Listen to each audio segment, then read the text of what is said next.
So we're ready to start. So I gave a tutorial to network calculus to the crowd that is doing real-time systems in DAX tool, and I thought it's a good idea to repeat it here. Some of the things might be known to some of you, but not all. So we are a very small audience, so please feel free to interrupt and ask questions. That's a 2-hour tutorial, but we'll make a break perhaps. So let me start with historical notice. I mean, this all started with a paper by René Cruz. In fact, his PhD thesis, which he did with Bruce Hayek, on a calculus for network delay. So he introduced this mathematics of leaky bucket sources, and he analyzed what happens in concentrate servers when the sources are constrained by leaky buckets. Right. He didn't have the concept of service curve as we have now. This was introduced later by me, I believe, a few weeks before C.S. Chang, but we were published at exactly the same time. And this has been used now, I think, for deterministic networking, although there is also a stochastic network calculus that has been developed, is being developed. I think it's a bit an early field. It's a bit early to find out what will come out of it, but it is certainly useful for when you have extremely low probability of buffer overflow or of delay violation. If you're talking of 10 to the minus 10 probability of delay violation, for example, it's very hard to do with the classical queuing theory analysis that will be stretched a bit. But I will not talk about this. So network calculus is used for providing system equations for delays for communication networks in which we're interested in worst case things. So there's no desire here to say anything about the average case, average queue length or things like this. Even distributions are not at all extended. Let's start with the basic. Perhaps the smartest thing in network calculus is the idea of representing a flow with an integral, a cumulative arrival function, which is, we can think of events that have to do with packet or bit arrivals as a measure on the set of real numbers on time, and then this is simply the CDF that goes with it. Right? So, or in simpler terms, we count from an arbitrary point in time, which we call time 0, to time t, how many bits or how many packets have arrived. That gives us a monotonic, wide sense increasing function of time. And it turns out that this is really the correct thing to use. Lots of things are evident when we use such diagrams. In network calculus, such functions are not necessarily continuous. For example, if you consider that packet arrivals, that the data is packetized and arrives when you consider that the packet arrival is instantaneous, which is probably never the case, but that means you're interested in the event a packet has arrived or has been made available for transmission in the scheduler, then you obtain a function like this, which has jumps here. When you have discontinuous function, an embarrassing question is, what do you do at the discontinuities? Do you care about the discontinuity? There has been lots of thoughts given to that in the past 20 years, and then everybody agrees it's a good idea to have functions that are continuous, to have a convention that they're continuous in one direction, and here the classical convention is to consider that they're continuous to the left, right? Which means that at time A2, for example, the packet has not yet arrived. The packet that is, it arrives a nanosecond after A2. That's one convention. You could do the opposite convention, but it's important to stick to one. Network calculus also exists in discrete time, although I will not use it very much, but that was used very much when we had systems that are slotted with packets of constant size, which are ATM cells, for example. Then you have a completely synchronous system where cells can arrive only at a certain time, which is always a multiple of a certain time frame. And then you can do the theory in discrete time. It's not very different, but today we consider more variable length packet. We'll stay with that. Cumulative flow is this representation. An alternative representation is called daters. daters means we are interested in the dates at which packets arrive. And then, of course, we need to associate with the dates the length of every packet. So this is the cumulative function. But if I give the sequence A and L, this is an alternative representation. And they are related by this function here, by this formula here. Right. Most of network calculus is about handling this thing here. But once in a while, we cannot do everything with this. So Ehsan and Elena know a number of cases where we need to use this representation. So it's useful to be able to go from one and the other. Although I stress most of the power of network calculus is about considering functions like this. I said that such functions are very interesting because, for example, if you consider an abstract system, it can be a queuing system, but it doesn't have to be a single queuing point. It's just a system which takes a flow as input and processes it through one switching node, multiple switching node, whatever, and then delivers the output. And we assume it's lossless. There is nothing is lost here. Then I can plot the arrival function, which is here the red curve, and the departure function here. And on this plot, I have all the information that I'm interested in. I have the backlog. First, I see that if the system is causal, the blue is below the red, so R star should be less than R of t. This is what captures causality for such functions. And the backlog, so the amount of data, bits, if we count in bits, that's in the system. Where in the system, we don't know. If it's a queue, it's the amount of bits in the queue. But if it's a network of queues, it's the bits that are either in one of the queues or in transmission on the lines. The backlog is simply what has come in minus what has come out. So it's the vertical deviation between those two curves. The delay is a bit more subtle, but can be understood in the same way. If I plot here an instant t, and I look how many bits have arrived at time t, I obtain the corresponding value on the y-axis.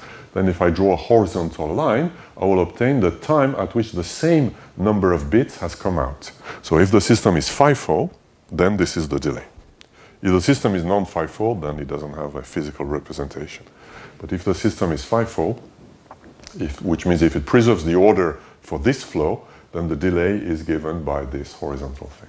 So those two things are really the cute idea that make network calculus work. It is because it's so easy on these representations to see backlog and delays, which are the two main things we're interested about, that makes the theory work. So given that, network calculus consists in having essentially two constructions, arrival curves and service curves. Arrival curves is putting limitations on the number of data that a flow can generate. The idea is if you want to have guarantees on latency and backlog, you must have limits on the input traffic. If you have unlimited input traffic, you can always congest the system and have arbitrarily large delays. So this was already introduced by Cruz in this formulation. So we say that a flow has an arrival curve alpha. So alpha is a function of time. So the argument of alpha is not really time, it's a time interval. Alpha lives in the space of time intervals. If this is true, the number of bits from S to T is upper bounded by alpha of the interval, the length of the interval ST here. Right. For example, a very frequently used arrival curve is an affine function, so linear plus offset. That, as we will explain a bit later, corresponds exactly to what is called a leaky bucket or token bucket constraint, which has a physical interpretation. That was the very original one that was done. Because in engineering, we are fans of everything linear because linearity makes things very easy to compute. In real-time systems, very often we're not interested in that, but in this, because in real-time system, very often you have jobs that are issued periodically. Every t second, a task does something. Then you want to say what's the maximum number of jobs you can see over an interval of duration, delta t or tau, then you obtain a function of that kind here. So if during tau, every tau second you send exactly capital L bits, for example, then over any sliding window of duration t, you will see something that is given by this function here. I'll justify that in a few more minutes here. But remember this, I mean, there are those two things. This is very convenient, but this will tend to be a bit more accurate when we do TSN type of thing, and you are dimensioning inside an Airbus or a car delays that you care about 10 microseconds. Then there will be a bit better things with this here. An obvious thing, obvious but very useful, is aggregation property. If I have an input that is a combination of many, many flows, then the combination of all has an arrival curve property, which is the sum of the arrival curve. So that's entirely obvious. What is convenient is if it turns out that every arrival curve of every flow is affine, then the aggregate also, and you simply sum up the rates and the b's, which are called the burst parameters of this thing. It's not very complicated, but it's very convenient. That's the heart of much of the traffic engineering that's done. In network calculus, it's not just only introducing arrival curve and service curve, but it's also, I think, the major thing that make this a powerful theory is that there are algebraic things we can do. One of them is the mean plus convolution.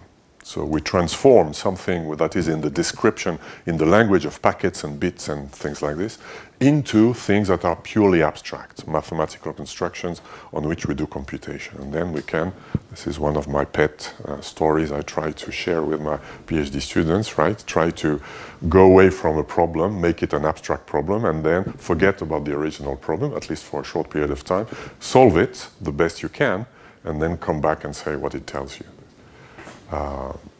So this first operation here is called the mean plus convolution.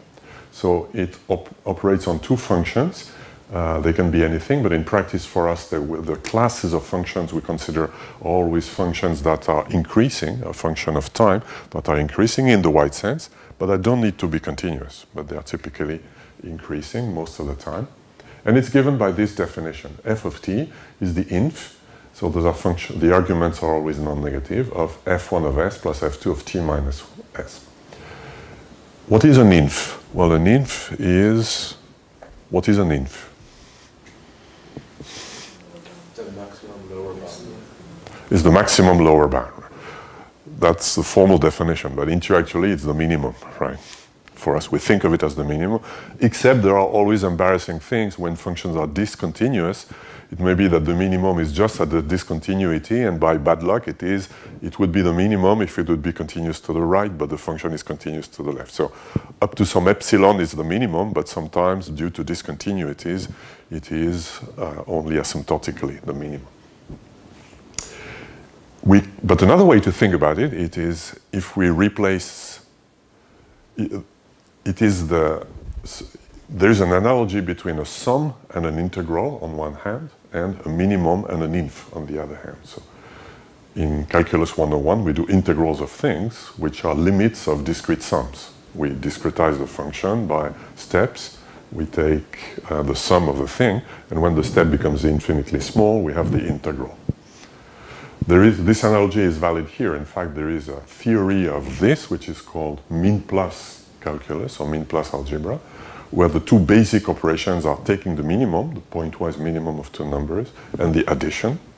And it has a lot of analogy with classical algebra, where min replaces addition and plus replaces multiplication.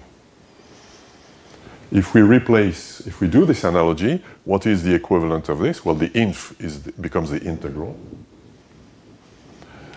Because the inf is if we think of the pointwise min as the equivalent of a sum. So we take the inf of many things. It's like taking the sum of many, many things. And in the fluid limit, it gives the inf.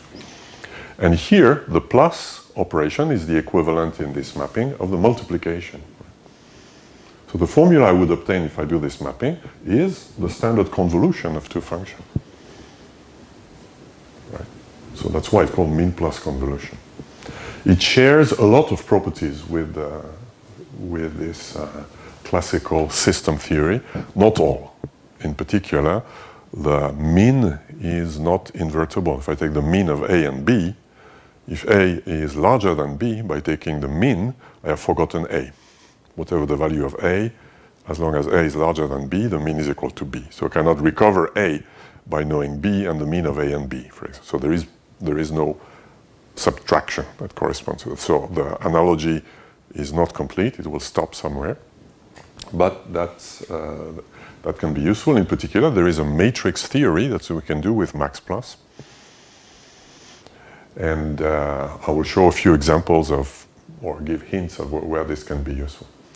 For example, one property that's useful, they seem completely obvious, but they are very, very convenient, is that the mean plus convolution is associative and commutative. So we can do the mean plus convolution of three things. We don't need to say how we do it. That's very easy to see why. And it's commutative here also.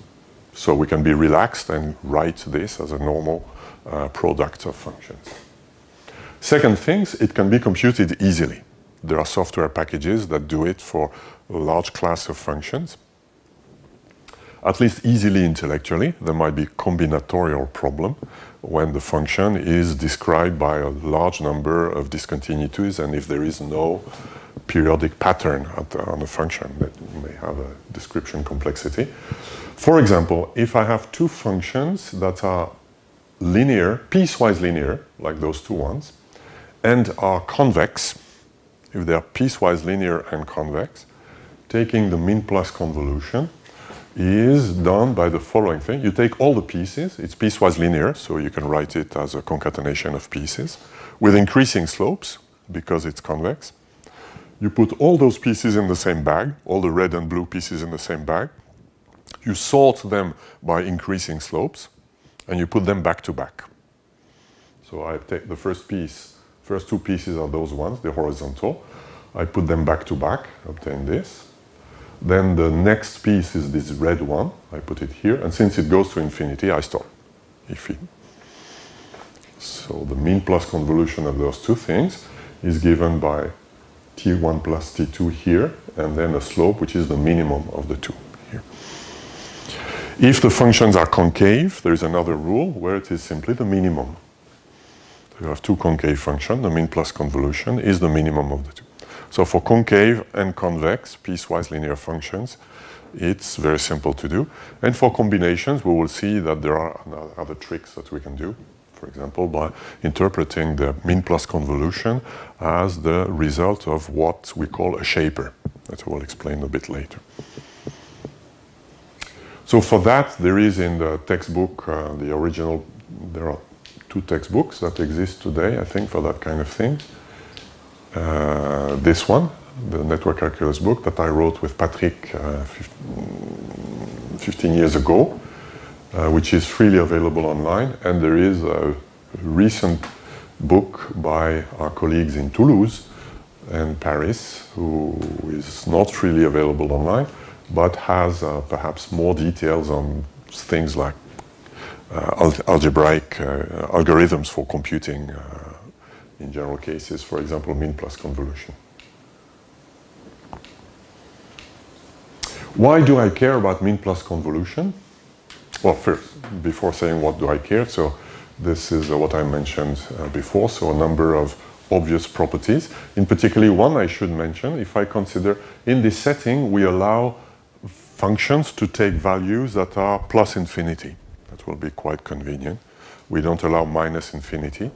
And as long as there is no ambiguity, so we don't take subtraction of two infinite values, that would be non-determined, this will not cause problem. If I look at this function, so this function which is infinity everywhere except in 0, then it's the neutral element of the mean plus convolution. Because if you take the inf of this, if f1 is this infinite function, you will see that you take the inf of thing which is infinity plus something, so all the arguments are infinite, except the first one. When s is 0, I obtain f2 of t. So I have to take the inf of a zillion things that are all infinity except one. So the inf is the minimum, is the one that is finite, because infinity is always larger than anything. So that's the neutral element. F mean plus convolution delta 0 is 0 here. So why do we care? Why do we introduce this? Well, this is our first first place where we see the introduction of an algebraic approach? Well, we can say that alpha is an arrival curve for a cumulative arrival function R. If this is true, that's the definition. And then this is equivalent to saying that R is upper bounded by the mean plus convolution R and alpha. So this thing here, which has quantifiers and lots of things, can be nicely captured by a simple algebraic comparison. Now it's a comparison of two functions. So R is a function. That means for every t, R of t is less than the mean plus convolution value at t. We can even do a bit better, because any arrival curve can be replaced by what is called a better arrival curve, the subadditive closure, that's given by this. So if I say that over every time interval t, there is at most alpha of t bits, then I can conclude, for example, that over any time interval t, there is at most 2 alpha of t over 2, because I can split it into intervals of half, right? And over each of the half interval, there will be alpha of t over 2, and the sum will be 2 alpha t over 2. So if this is smaller than alpha, then it means by giving the constraint alpha, I can express it with something that is smaller, that is apparently more constrained. If we do that in the most general sense, we have this thing here that if I give a constraint alpha, I can construct all the mean plus convolutions of alpha with itself, take the inf of all those things, so it's an inf of a discrete set of things, so I call it alpha bar. So alpha bar of t is the inf of plus infinity in general, alpha of t, alpha mean plus convolution, etc. And we have the property that this thing here is always subadditive. A subadditive function is one that cannot be improved when we express it as an arrival curve, because if I know over an interval of duration s, I have at most this, over an interval of duration t, I have at most that, I could try to improve by saying over s plus t, I have not more than the sum, but if this is less than this cannot be improved. So subadditive functions are the one that, when we use them as arrival curves, we cannot improve them. And there is a theorem that says that if I say that alpha is an arrival curve, it is the same as saying that this alpha bar is also an arrival curve. For example, here I'm giving this red function, alpha, and I'm saying this flow has alpha as an arrival curve. That means over t seconds it has at most L bits, and then when we increase from that, it can increase at most at a rate given by the slope of this function. If I compute the subadditive closure, I will obtain the green curve here, which is this, obtained here with, well, this should be the same length as here. So it will give a quasi-periodic function here that has this slanted staircase function here. How I obtain this, I computed first the mean plus convolution of alpha in itself, and I did it as many times as needed, and at the end I obtained this function here. For example, if I say that a flow has at most L bits in any interval of duration tau, I am expressing this arrival curve. I am saying in any interval of duration, this should be tau here, not capital T. Over this interval here, there is at most L bits. And after, I'm not saying anything, so I put plus infinity. Right. If I expressing this is what I have when I say, for example, the IEEE TSN specification. Over t seconds, we have at most so many bits. If I take the subadditive closure of that, I obtain this, which is the staircase function I expressed before. So saying this is the same as that, but that is the best. This is the more constraining function we can use, so it will be better to use that one. We will have better bounds everywhere. Okay, so far so good.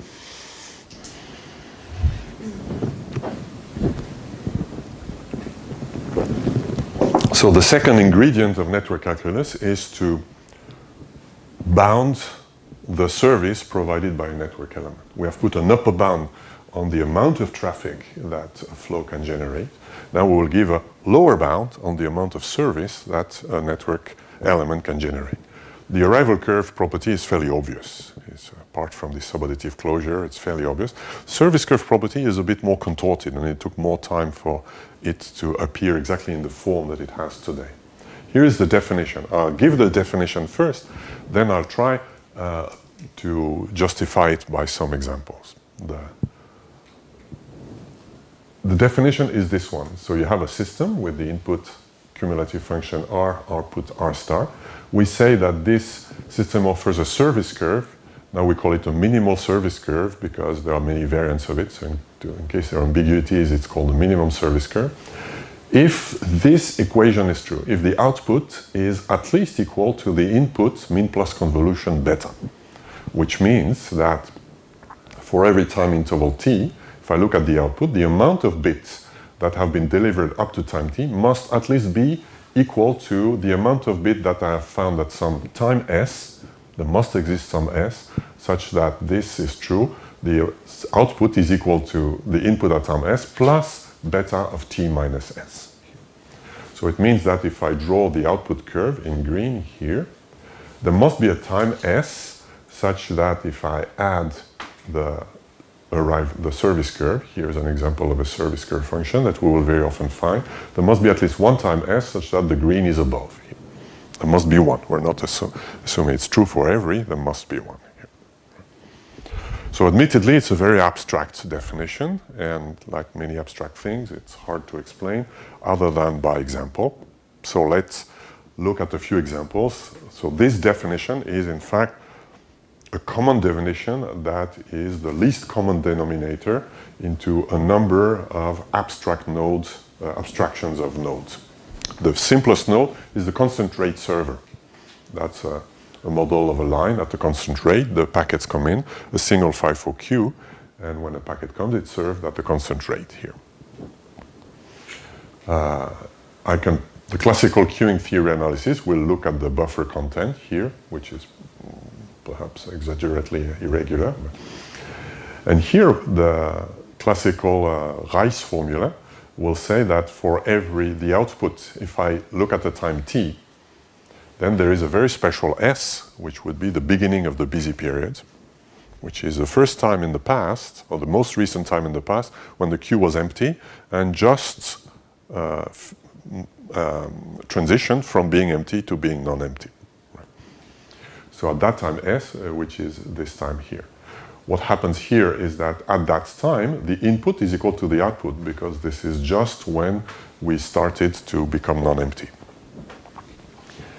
And then the output during this interval is at the rate c. The small difficulty of this system is that it's not a constant linear system because the output may be 0 if there is no input, if the queue is empty. So that's the only difficulty. But during this interval, it's at rate c. And if I observe this, then it means there is a time s such that r of t minus r of s is equal to c t minus s. And there is another remark we can do, is that if we take any other s, this will give me exactly the minimum. So r star of t is equal to r of s plus c of t minus s. And if I take any other interval s primes, then r star of t will be larger than the thing. So which is exactly saying the minimum service curve property. I'm skipping some of the details, but the details are called a Rice formula. And it simply means that for this constant rate server, the service curve is simply the linear function with constant rate c. It serves bit at a constant rate c. And we have a first interpretation. If we generalize this, this corresponds to what is called a strict service curve. So a strict service curve, we say that the system offers a strict service curve if during any period, any interval that is inside the backlogged period, so the backlog period is the input is less than the output, then we must deliver at least beta of the length of the interval bits. Right. That's the definition of a strict service curve. The previous example I gave is a strict service curve. During any busy period or any interval that's inside the busy period, we deliver at rate c, constant rate c. If instead of constant rate c I allow a function beta, I obtain what is called a strict service curve. And the very first definition of service curve in Krug's work was a strict service curve. So a strict service curve is, of course, a service curve. by the first reasoning we had before, by taking the beginning of the busy period. But the idea is to have other definitions that do not map exactly this. The concept of a strict service curve is very typical of a single queuing point. You have a buffer, a scheduler that outputs packet, and the reason for a service curve to be something else than a constant rate is, for example, a server with vacation. You are serving packets on a line, but the scheduler might be busy doing something else, serving another class of traffic, for example. But once it decides to serve the class, it will serve at a constant rate C, but there might be vacations. That's a strict service curve. But there are other, and this is typically a single queuing point. But in network calculus, we want to model entire networks, not single queuing points. So another example of service curve, which seems very simple, but the main interest of this definition of service curve is to be able to combine the two, is this one. If I say that the service curve is equal to the function delta t. Delta t is the same function as delta 0 I gave before, but shifted by t. So it's equal to plus infinity whenever t is larger than capital T, some threshold capital T here. So this is the service curve function here. Then it's very simple to see that saying that this node offers a service curve delta t is exactly saying that the delay, if the node is fivefold, the delay, the horizontal distance here, is not more than capital T. In fact, it means the blue curve, if I take the red curve, the input, I shift it by capital T, so I put the shift of the red, the blue must be before that red here. So saying that a node offers a delay that is larger than, less bounded by a constant, is the same as saying it's a service curve. But this cannot be a strict service curve because of the plus infinity, right? We cannot say that over a busy period. For example, here, if I look at this scenario that's given here, we see that the busy period is forever. When this node always has a busy period, there is always some backlog here. But it's not true that over any interval of duration t, we serve beta of t bits. Because if t is larger than capital T, that means we serve an infinite number of bits, which we can't. So that is an example of a service curve that is not a strict service curve. So the correct definition seems to be the strict service curve. That's the one we do in queuing theory, but in fact, it's not the one that is very useful. Here, this one is more useful. So this concept of service curve has been used to model complicated schedulers. Let's start with some simple one. For example, a static priority scheduler without preemption for the highest priority. So a static priority means I have a constant rate queue that serves packets at a rate capital C, and there are multiple priority classes, and packets of the higher priority are served whenever they arrive, but there's no preemption. You wait until the end of service if there is a lower priority packet being served. And as long as there are higher priority packets that are present in the queue, you keep serving them. Then it's very easy to see that this is, in fact, an example of a service with vacation. If I look from the viewpoint of the high priority flows, the only bad thing that can happen is when a packet arrives, and it arrives when there is no other packet of high priority and the service is being used by low priority. So you may have to wait for the residual service of a packet. So an upper bound on preemption is the size of a lower priority packet. So this is this function here. So this plus means it's 0 when the argument is a negative here. That is a service curve. And it is a strict service curve in this simple example. For the same example, we can look at what happens to the low priority. Now, if I am a low priority packet, and if I want a service guarantee, I must put a bound on the amount of traffic of high priority. Otherwise, there's no guarantee. If the high priority is saturating the server, the low priority cannot have any service guarantee. So I'm assuming there is an arrival curve property constraining the high priority traffic. For example, to make things simple, in this toy example, a linear and affine function, a leaky bucket constraint. Then we will have a service curve property for low priority traffic, which is essentially given by the service curve minus the arrival curve of the high priority, which gives this function here. It has a guarantee at the rate, the system rate, minus the rate of the high priority traffic, minus an interruption, which has to do with the worst case burstiness of the high priority traffic. This is not a strict service curve. If you want a strict service curve, you need to add to this offset here the MTU of a lower priority packet. This is an example where we have both a strict service curve and a non-strict service curve property. And the strict service curve property, which is a stronger property, is weaker. Right? The strict service curve property is a service curve, so it's stronger, but it's not equivalent. So now if you model your system, most of the time that's the only one we want. There are a few network calculus results that require a strict service curve property. In that case, you need to take this one here. Right, so that's quite a general concept. When we model a complicated scheduler like CBS, AVB, if we model a strict service curve, we might have a different thing than minimal service curve.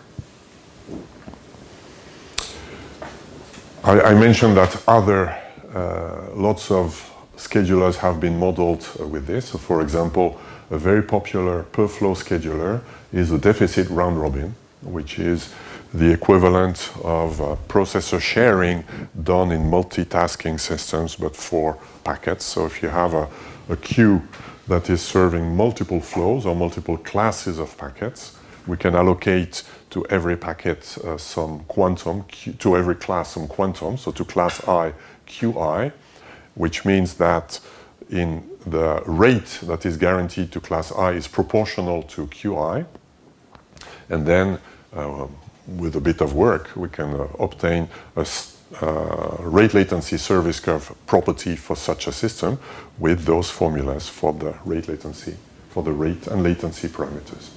So this methodology is a methodology that has been used quite a lot for providing analysis of networks of realistic schedulers. So when you start having DRR schedulers that are combined with other things, you can analyze a DRR scheduler as long as you have only one, but when they're in a network, typically you go by an abstraction here. This abstraction here is a simple one, rate latency service curve. Some of you in the room know we can have even better, more complicated service curves that will give tighter results. And this has been applied to a very large number of systems. That's the method of choice. And most of the time we find rate latency service curve, perhaps by intellectual laziness.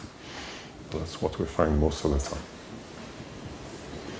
Now what we do with that, once we have constrained the arrivals, obtain some guarantee for the service, then we can do what are the central network calculus results that are illustrated here. So this is really the main network calculus theorem that says if I have an input that's constrained by arrival curve alpha, a service element that offers a service curve beta, then I have two bounds which are very similar to the bounds I showed before, except now they are in the interval domain instead of in the time domain. Although I put t here, it's really the interval domain.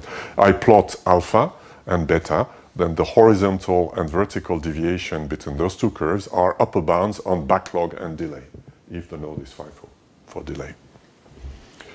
We have a bit more. We have that the output itself, we can put a constraint on the arrival curve. I mean, typically, if some traffic is very smooth, when you put it into a network element, it becomes less smooth because the network element is not deterministic. It's not a fluid thing. It may delay some packets and not delay some. So there is typically an increase in burstiness, which is captured by this formula here, that gives, as a function of the input arrival curve and the service curve, the best possible output arrival curve. And this result is tight. Each of those three results is tight in the sense that if the only information I have about my system is alpha and beta, that's the best we can say. We can always constrain simulation traces that satisfy, that reach exactly all of those here. Although we should be careful with such tightness result, it means that's the best we can say, but most of the time they are not tight at the same time. For example, typically when a packet reaches the worst case delay, it will not be the packet that will cause the worst case burstiness. The worst case burstiness will be caused by packets that have been, by succession of events, packets that have been delayed a little and others that have not been delayed. But this is the best we can say if we have simplified the network analysis by capturing alpha and beta. Very simple example that I will use because the maths are trivial, it can be done by hand, is when everything is linear. If I have a rate latency service curve and if I have a leaky bucket arrival constraint, I obtain this formula. The delay in particular is bounded by B, the burst parameter of the output, divided by capital R plus T. So a remarkable thing is in that case the delay is not at all influenced by the rate of the arrival curve here. Of course this is true as long as this rate of the red is less than the rate of the blue. Otherwise the functions diverge and the supremum are infinite, in which case the upper bound is infinite, which is trivial also. If you have an arrival curve with a rate larger than the service guarantee, you can always construct a simulation where it will accumulate a backlog that grows forever. So there will be infinite non-bounded delay and backlog. Interesting also is the output arrival curve. If I have a leaky bucket constraint input with a rate little r and burstness b, at the output I will have the same rate, little r, but the burstness that is increased, that is b plus something that has to do with the latency here. Intuitively, in the worst case, this server could stop serving during t seconds. I say intuitively, in reality that's not what necessarily like this. And if we have an adversarial source, precisely while the server is on vacation, it will generate a burst of B. So this will accumulate and then will serve at the inputs, and this causes this thing here. In practice, very often, we can considerably increase these bounds by very simple tricks, like the one I'm showing here. For example, this is showing an arrival curve on the input that captures what? Well, it captures a peak rate limit with a packetization.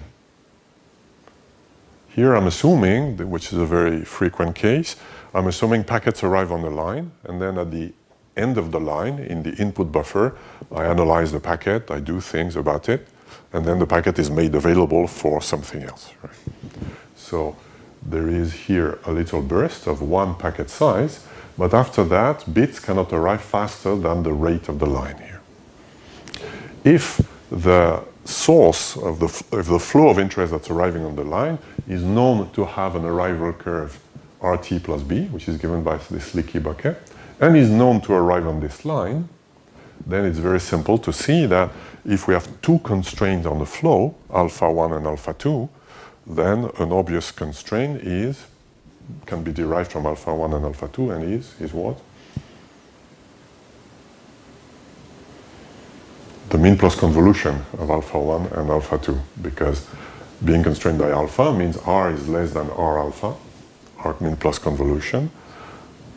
This is true for alpha 1 and alpha 2, so R is less than R alpha 1, which is also less than R times alpha 1 times alpha 2. So if we have two constraints, the mean plus convolution of two constraints is also a constraint. Now, if the constraints are concave, then the mean plus convolution is the mean. So that's why I plotted the mean here. So that's, I would say, in the analysis of all the AFDX, Airbus, Orion, the work done by many people in analyzing real-time systems, real-time communication for real-time systems, that's a very important ingredient. It's very important because we see the delay bound here compared to the previous one is considerably decreased, and now does depend on the rate little r, because this inflection point here depends on the rate r. So that's the value we found, for example, after doing some math here.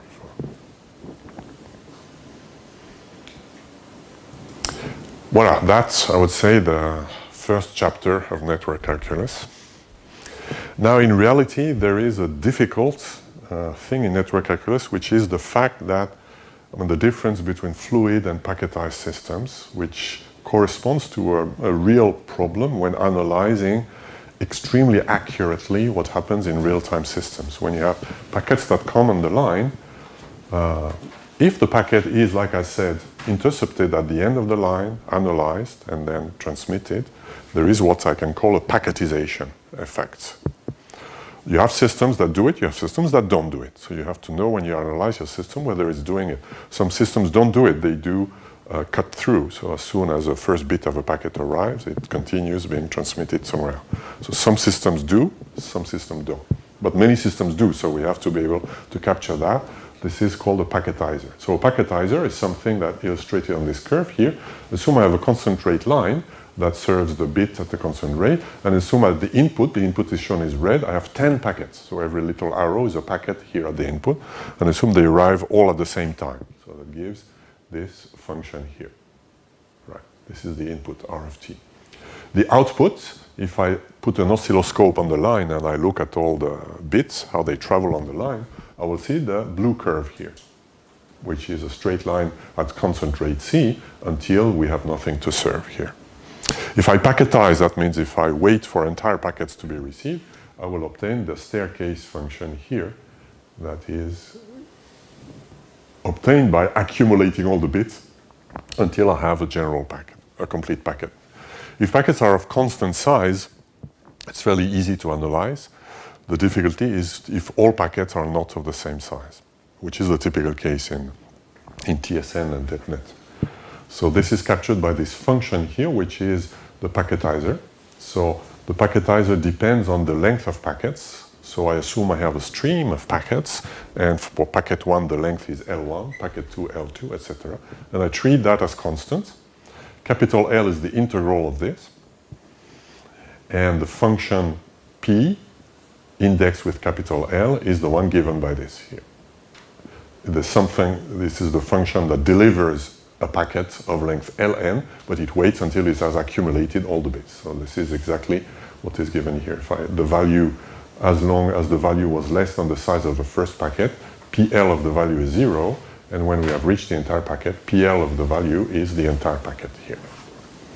So it's a bit complicated to write mathematically, but it's easy to conceive. And this function is called a packetizer. It's an algebraic function. It takes one argument, x, and transforms it into an integer number of packets. And if we apply this function to an input function, we obtain an output function. So if R is R of t, PL of R of t is called the packetizer. This box here is simply the packetizer. So that's easy conceptually. What we would like to do is, what is the impact on delay, backlog, service curve, all the like of having packetizers?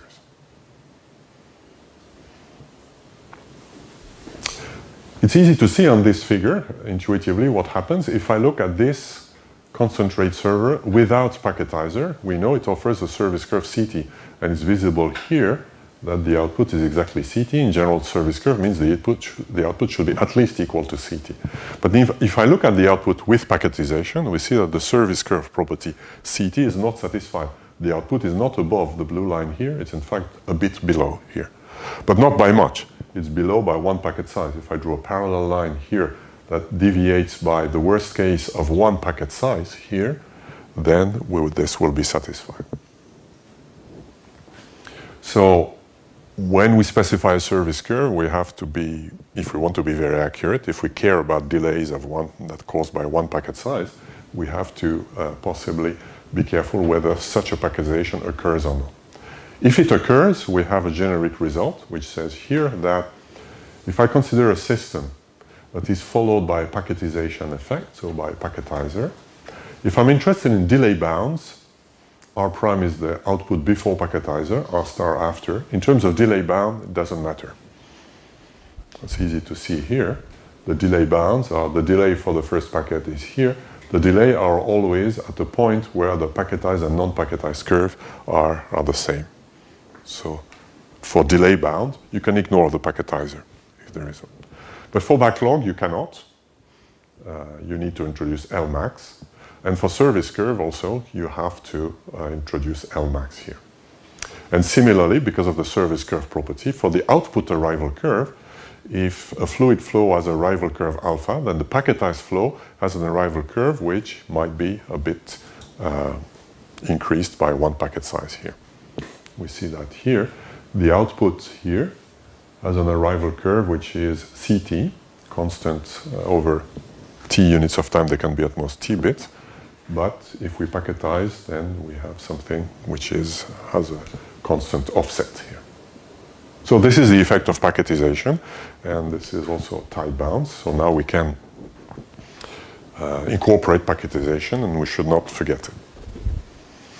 Now, I mentioned that the most important network calculus result were the 3 bounds. Perhaps the second most important is this one here, which is the concatenation. Once we have put in place the abstract framework that I gave here, it's very simple to see this result. The way I write here makes it quasi-obvious. Assume I concatenate 2 systems. So the first has this input. The output of the first is the input of the second here. Then we can say that R1 must be lower bounded by, so where is R1? R1 here is lower bounded by R min plus convolution beta 1. That's the definition of this service curve property here. Therefore, if I use the properties of service curve, which match very well with inequalities, the output, which is lower bounded by R1 beta 2, that's because the second element offers service curve beta 2. Now, if I put the two together, that means the output is larger than this, and by the associativity of min plus convolution, it is lower bounded by R times beta 1 min plus beta 2, which means that this is the definition of offering a service curve, which is the min plus convolution beta 1 beta 2. So if I have 2 systems that are concatenated, I can abstract them by a single system that has a service curve, which is the min plus convolution of the 2. That is the compositional property of network calculus. For example, if this is a rate latency server and this is a rate latency server, then the min plus convolution is a rate latency server with a rate that is the minimum of the 2 and a latency that's the sum of the 2. This is how INTSERV has been built. Integrated Services Framework with RSVP defines a number of protocols for doing reservations in the internet. It is based on this model. It assumes that every node is a rate latency service curve, offers a rate latency service curve, and then we abstract an entire path by the minimum of the rates of all the guarantees along the node and the sum of the latencies here. And those calculations are embedded in RSVP, for example. Whoops. This leads to a very interesting phenomenon that has been known since the 90s, since INTSERV, which is called pay bursts only once. So let me consider again this concatenation, and I'm asking the question, what's a good bound on the worst case end-to-end delay across the entire network here? So I can do it in 2 ways. I can say, well, in the first network node, I'll find an upper bound, second for the second node, and I'll take the sum of the 2. For the first one, it's very simple. If I assume for simplification that all the service curves are the service curves with the same rate, R, and latency is T1, T2, the arrival curve is leaky bucket type here, are fine. Then for the first thing, we have a formula that's very simple. It's B over R plus T1. For the second one, there's a little complication because the input here is no longer the fresh input, so its burstiness has been increased, but we know by how much in the worst case it has been increased. So it's B plus R T1, and then I compute the second delay bound, and I obtain this here. So because of that's the term that corresponds to the burstiness increase, and B over R is once paid here, once paid there, plus the sum of the latency. That's a delay bound we obtain when we do that for those 2 things here.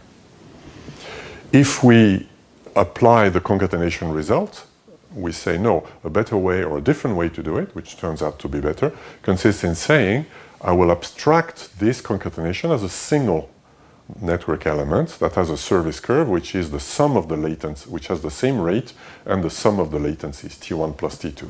Then that gives me this delay bound, B divided by R plus the sum of the latencies. So this is a delay bound, this is a delay bound. Of course, this is larger than that, so this is a tighter bound. And what happens in the second bound is we see that the burst parameter here appears only once. Here it appears with a factor 2. If in general we would have n hops, we would have a factor n here. This is why it's called pay bursts only once. In fact, if I have a concatenation of network nodes, each offering a service curve property, the burstiness that we allow to the source has an impact on the delay, but this impact on delay is paid only once here. So this is not a tight bound, even though the 3 bounds I showed before were tight. And one way to understand why is because here we're assuming worst cases for everything, well, that cannot be true at the same time. Here in particular, I'm saying the output arrival curve here has a burstiness that is increased, and but what happens in reality is you cannot both have at the same time the largest delay here and the most bursty output here at the same time. This is one intuitive explanation of why this is suboptimal to do this step by step here. So this is a case, a very good case. This is perhaps the case that made network calculus famous, where with network calculus we can really understand much better bounds for such a system. In fact, this bound is tight, and if the only things we know is this here, at least for rate latency service curve, it was shown that this is tight. You can always create simulations that will achieve those bounds here. This is work done by Roquerin and others. If we're a bit more subtle in the internet, when this was applied to routers, for example, there is typically a packetization step that is done at every step. So then we can ask the question, if I do this, but I add packetizers, right? What happens? Well, for the first hop, I don't care about the packetizer, but when I do the concatenation of the service curves, the packetizer should be accounted for. So we have to add a packetizer everywhere, except at the last hop, if we're interested in the delay bound, because at the last hop, the delay bound can ignore the packetizer here. So a result for this is that the delay is obtained by taking this rate latency service curve, which is the minimum of the rate, the sum of the latencies, and n minus 1 times one maximum packet length here. So this has been known since the 90s, and I believe this is also a tight bounds, which means that the impact of the packetizer is correctly captured by this here. Voila, we can do a 5-minute break, and that's the end of episode 1. Start part 2, where I will talk about essentially 2 topics: per-class networks and regulators, shapers, right, which are topics of current interest in the research we're doing. So a per-class network is a case where I have schedulers that mix several flows together here. So if all the input flows are constrained by leaky buckets, for example, or other curves, you take simply the sum of those arrival curves and you obtain a delay bound by considering the aggregate of all flows as one flow. And you obtain this, for example, for this case here, and this backlog bound. So that's fairly simple. Now we would like to, of course, when we don't have a single node, we have many flows that go together, then the nodes will split. The flows will split and go different ways and merge with different flows. So that's the difficulty. If we had a simple merging of many flows together, it's one flow. But the splitting and merging is the difficulty. So one way to approach it is to try to capture the residual, the service curve that is offered to a flow when it is part of a big set of flows, and when we know arrival curve constraints on the other flows. So there are multiple results for that.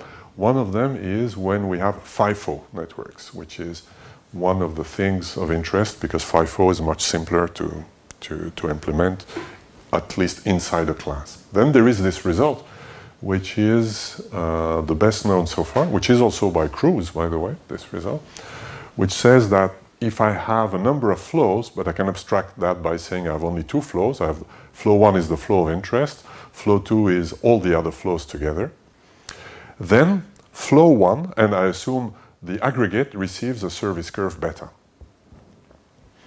then flow 1 does not receive the service curve beta, because flow 1 is in competition with the other flow, so it receives less service than that. Then we can still say for every parameter theta, beta theta is a service curve for flow 1, where beta theta is given by this formula here. We have to subtract this and this. So what does it give concretely? Well, first, two things. We don't have one service curve property, but we have a family of service curve properties, which means we're not, that's the bad news. This is why analyzing 5-4 networks will not be as simple and is the object of ongoing research. Second, here is what we obtained in a very simple case where we have rate latency for the aggregate, and each of the flows has a leaky bucket service curve here. Then I'm showing for the flow of interest, which is flow 1, what we obtained for two different values of theta. If I take this theta, the red curve, I obtain this one here, which means it receives a rate latency service curve with a guaranteed rate, which is the rate guaranteed to the aggregate, minus the rate of the leaky bucket control for the complement, for the other flows, which sort of makes sense. You're competing with flows that are bounded by rate R2, so you're guaranteed a rate capital R minus R2, and the latency, which is the latency of the server, plus the time it takes to serve the bursts of the other flows at this rate here. So that service curve makes sense in some sense. But there are other service curves. For example, if I take another value of theta, this theta prime here, I obtain with this formula this service curve here, which is less nice. We can work with the blue curve, we can work with the red curve, but the bad news is we cannot take the mean or the max of the two. If that would be strict service curve, we could take the max. Over any interval of time, we serve at that many bits, so if I have a two lower bound, the best of the two lower bound would be. But it's not what we have. This is not a strict service curve. It is a minimum service curve, and the minimum service curve has the mean plus convolution. If I take the mean of 2 mean plus convolution, the max of the mean is okay, but the max of 2 mean plus convolution doesn't work. Mean and max don't work well together, right? As we know from OPF and so on. When we have optimization problem that combine mean and max, we have to be careful, right? They don't commute. We have saddle points, all that. So we have exactly that problem here, which means we cannot. Those are two non-comparable service curves. Of course, if one would be dominated by the other, we can ignore it. Then we can take the mean and that works. But here it's dominated in this region, but not in that region. So we have to live with the two. In fact, when we apply this service curve here, we will obtain a bound on the arrival curve for output. So if I apply this service curve here, I obtain this result. If I have a flow that goes into a FIFO system, and with all the simple assumptions I made about leaky bucket and rate latency here, the burstiness of a flow of interest here, which is BF at the input, is increased at the output, BF star, by an amount which is proportional to the rate of this flow, the latency of the server, and the total burstiness of the other flows. And this is obtained by applying the basic network calculus result with the service curve, which is the red service curve here. If I apply the red service curve, however, to compute the delay bound, I will find a delay bound that is worse than the delay bound I know, which is the delay bound. The delay bound, we know it without doing that stuff. It will be taught here. So to find the best delay bound, I need to apply the blue curve here. So we have an example where, depending on what we want to obtain, we need one or the other service curve here. Yes? So for just one hop, this beta gives the best bound on the burstiness increase, and the other one the best bound on the delay. I'm not sure this is the best bound on burstiness increase. At least it gives a tractable and easy bound on burstiness decrease, which is better than the one I would obtain with the blue curve. But for delay, it's the other way around.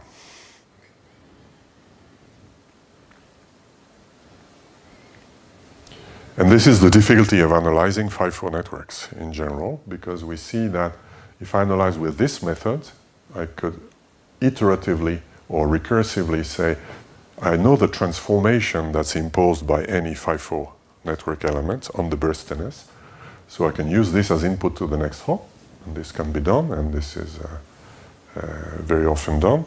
However, we see that the burstiness of every flow increases by the being exposed to other flows at the input, and it increases proportional to the burstiness of the other flows.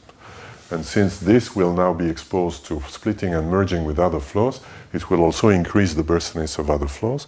So we have a cascading effect. If the network is feed-forward, that's fine. But if the network has cyclic dependencies, then there is an auto-feedback loop. And that needs to be solved by fixed point. And typically the bounds obtained in this way are not very good, as I will show in a minute here. Here is, many of you know my preferred toy example for everything, right? So I used it here, a ring. It's completely symmetric. At every node there is one flow that goes k hops. Here k is equal to 3. So it merges, does it 2 more times, and then it leaves. So it leaves just before the last hop here. All flows are the same. They are leaky bucket constrained with a rate R and burstiness B. All nodes are the same. They have a rate latency service curve with rate capital R, latency T. And I would like to say, find me a delay bound for delay at every flow and every node here.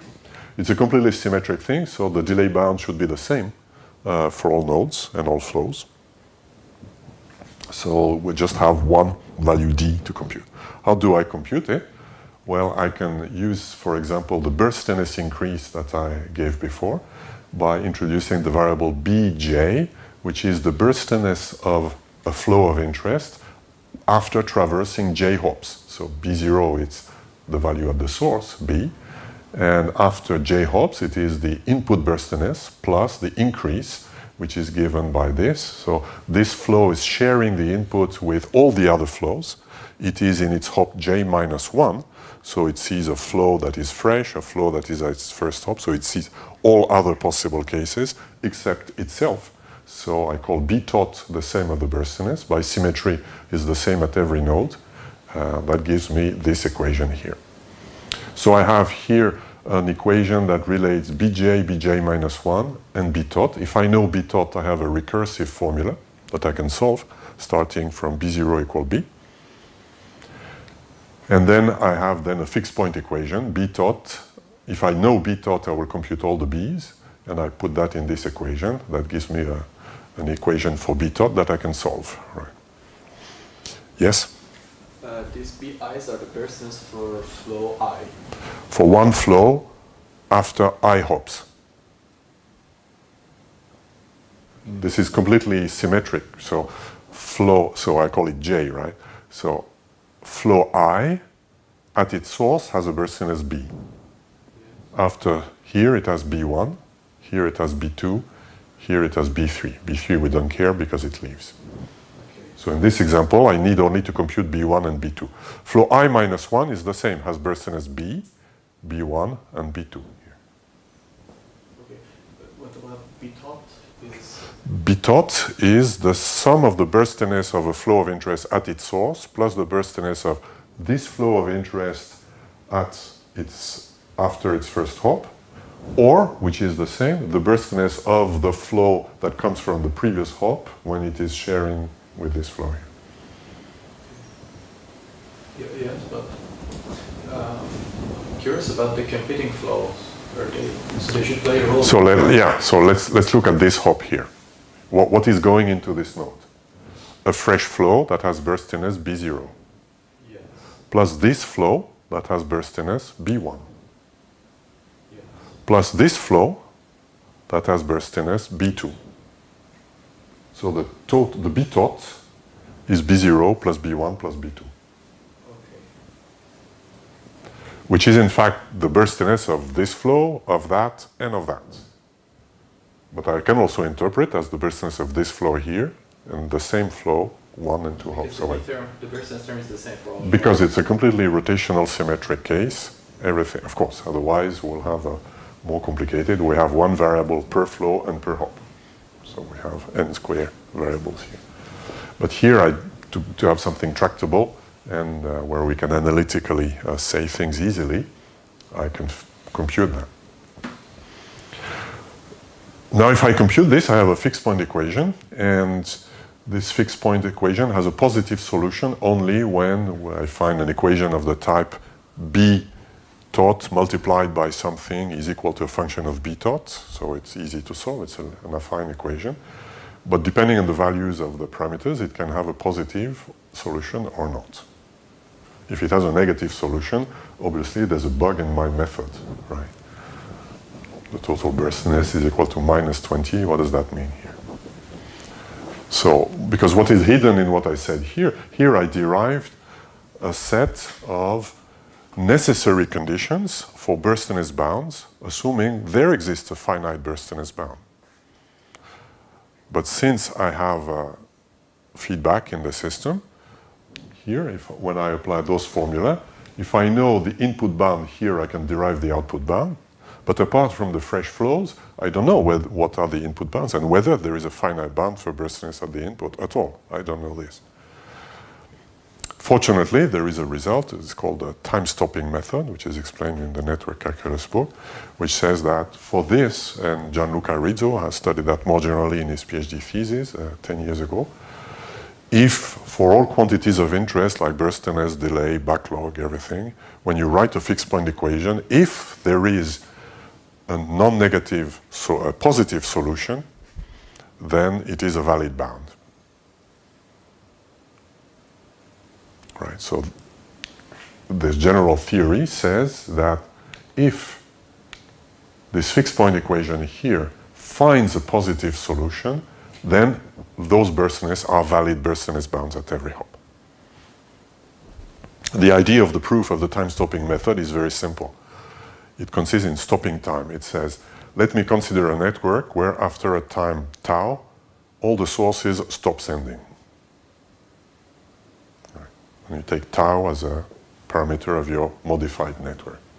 In such a network, there is a finite bound for everything because there's a finite duration, and the sources are leaky bucket constrained at the source, so the worst case number of bits that can be present in the network is the sum of the rates of all the source multiplied by tau plus the sum of the burstiness. So the finite number of bits that has been generated in this experiment. So there is a finite bound for everything. Right. And that's the idea. The idea is to say, you can write the fixed point equation for this network indexed by tau. And when you let tau become large enough, if this fixed point equation has a fixed point solution that is positive, it must be valid for this network in which we know there exists a solution here. Okay. That's the idea. There are more details in the proof, but yes? And so, again, this is for a specific theta that we have chosen, right? And we are confident that if we choose another theta, we have worse delay bound. So the question is, here I've used this formula for the bound, right? This formula is one property of 5-4 multiplexing, but it's not, as we will see, it's not the best we can say. We find bounds that are valid. We are certain that the bounds are valid, but they are not the best. And in fact, the question is, what are the best bounds for 5-4 is a very complicated thing. For networks like this one, I believe we still don't know. For networks that are feed-forward, this has been solved by Anne Bouillard's research work and her co-authors. For feed-forward networks, she has studied that for feed-forward network, and the answer is NP hard to find the worst-case delay bound for feed-forward network. And she has a linear programming solution to find up to some level of approximation to find delay bounds. She has a relaxation method that will find a lower bound on the worst-case delay, an upper bound on the worst-case delay, and when the difference between the two is small enough, you're happy with the bounds you have. But even for feed-forward, it's considerably complex, right? It requires a lot of work. With cyclic dependencies, so far, I think we don't know. I think Anne Bouillard has a recent result for one ring. and Ludovic and I and Alem were working on special cases also. Let's see exactly what we obtain for this here. With k equal 3, I'm showing, so there is a condition on the parameters of my system for this fixed point method to work, to provide a positive result. And I express this condition by considering the value that I call U critic. What are the parameters of my system? There are essentially the conditions. They don't depend on the burstiness. That's one property of this type of networks. The burstiness doesn't play a role in the existence of finite bound. It will play a role in the value of the delay bound, but whether the method works or not doesn't play a role. So what I did is I can take R equal to 1 per unit. I can always do that. B doesn't matter, so I set it to 1 per unit. And I can also take T equal 1 per unit. This is taking the 2 here is equivalent to fixing the data and time units. Right? So then I can vary little R, and the figure of merit is not so much R, but the utilization factor. That says in every link, what is the ratio of the sum of the rates of the sources divided by the rate of the server. If this sum is less than 1, we say that the network is subcritical. If it's equal to 1, we say it's critical. If it's larger than 1, we say it's critical. It's congested, right? Supercritical. Obviously, it must be less than 1. If the rates are larger than 1, we can easily create a simulation where we, over a period of time t, we create more bits than a server can output. So obviously the delay, by simply taking a lower bound on the backlog will grow indefinitely. So it must be less than 1, but the bad news is if k is equal 1 to 3, like the example here is 3, that method goes up to 100% utilization. But when k is larger, the critical k decreases here. In fact, if k is equal to 8, if the utilization is larger than 30%, this method gives infinite bounds, which I plotted here for k equal 5. This is the delay bound I obtain. It explodes to plus infinity at a utilization of 60% here, 56% here. So this is what this method gives. There are other methods. I believe this is more or less the total flow analysis. I'm not 100% sure. Delay-based methods. One method I used before is to capture the increase in burstiness. Another way is based on this property that if a system imposes a delay less than d to a flow f with input arrival curve alpha f, an output arrival curve is alpha f of t plus d. Right? That's very simple to see why. And this is very often used in many practical things. I think also the methods that Lucy presented to us was based on that. So if I apply the method here, I obtain the burstiness bounds after j hops. So the only fixed point I need to do is now my variable is capital D. There is a delay bound at all nodes, which is the same for all nodes here. And the delay bound is equal to this, right? And B is equal to that here. So I can solve that. And I found a fixed point that converges, but for a critical utilization, which is less good than the previous method. A little less good. Here. So this method, in this specific case, is less good than the burstiness increase method. And now the research is trying to improve things. We've seen, when we visited Toulouse last year, we've seen the presentation of PMOC. That is trying to improve that is improving it in some networks. There is PMOO that was presented by Ehsan in his candidacy exam. There is the linear programming method I mentioned for feed-forward networks. Long ago, Anna Charney of Cisco and myself, we had studied that for a general case in the context of diff-serve network, where people believe they could give arbitrary bounds. And the result is, if you take the most general network and the only thing you know is the link utilization, and you ask, can you guarantee that there exists a delay bound?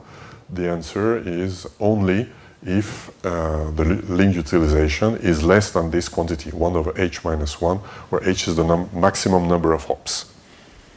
Right? So if you have a network where flows can go up to 10 hops, then you are certain you can have a delay, a finite delay bound, a FIFO network, if the utilization is less than 1 over 9. Right. Which is very, very pessimistic. But this is a worst case. This is a tight bound in the sense that I can always construct a network where flows go 10 hops, where whenever the utilization is larger than 1 over 9, there exists one network with flows go not more than 10 hops, where the delay is as large as you want. So if you give me I'm not saying that in this network the delay is infinite, but there is one network where the delay is larger than 1 million, for example, and where all flows have number of hops at most 10, and where the utilization is larger than 1 over 9. Which, of course, is a very simple result, but that is a result that shows that there cannot be a simple solution. So if you want to find a good delay bound, it has to be dependent on the topology of the network and the flows. Right? It cannot be based on simple calculations like I was trying to do for the ring here. Right? You need to exploit the fact, for example, that a ring is a ring. Right? A ring has a lot of properties that I have not exploited at all in the analysis. Like, for example, when the flows come together, they stay together. So the burstiness of one, the analysis I've done is assuming the worst case burstiness for each of the flows, but they're coming together. They cannot be bursty in the worst case together at the same time. So there are improvements we can do, which are done by techniques like total flow analysis, for example. I have a question.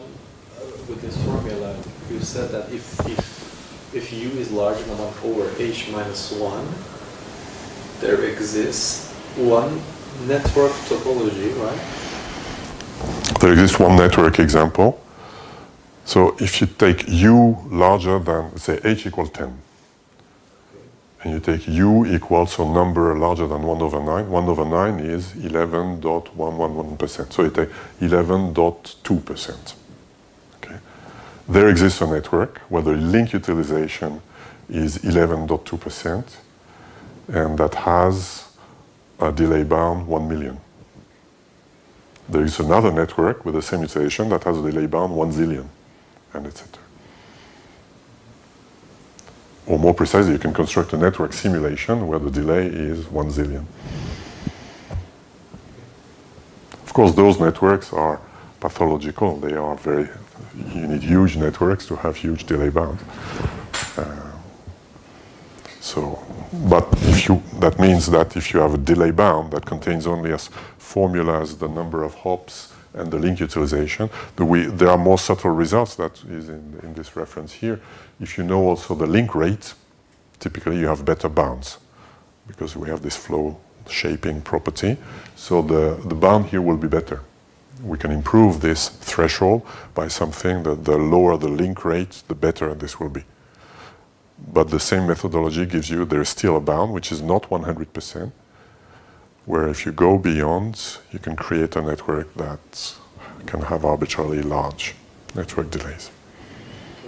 So let's say if you have a ring network and the number of hops is, let's say, 3, then your link utilization should be less than 50%. Not for the ring, because there is another result that says for the ring, the maximum utilization is 100%, for which there is, if a ring has a ring with strict service curve. If you take a ring with strict service curve property at every node, if the link utilization at every server is less than 100%, then there is a finite delay bound.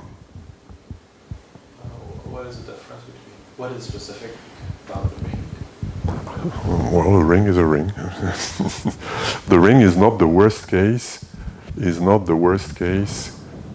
topology. To create adversarial burstiness, in fact, you need flows to be able to overtake. So this ring is not the worst case. If you want to make a worst case, you would have flows that would jump from one node to the next to create irregularities. So you would have all those networks that become very irregular. They have no flows that bypass. So you take one flow that bypasses and then has a huge burst that creates a a huge congestion at the flow downstream, and that congestion accumulates. So you need adversarial flows that sort of speak to each other, and for that the ring is not the worst case, in fact. Worse than the ring would be a topology where node I, for example, some of the flows here there is another link that goes here. So you would have links that bypass. That would be worse than the ring. Surprisingly.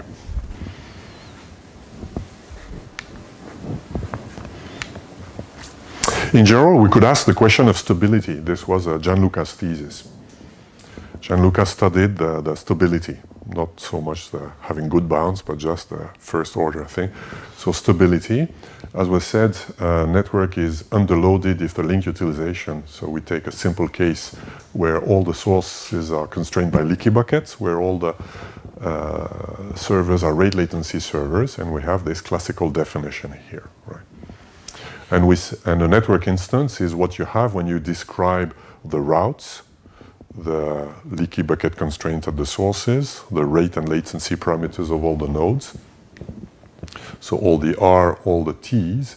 I is the set of nodes. F is the set of flows passing through node I, so that's the routing matrix. F is a set of flows, and this is the vector of all parameters. So you consider that to be fixed routing. And this is one network. One network is stable if there is a delay bound on all delays or backlogs that is valid for any execution trace of this network here. This is one definition of stability.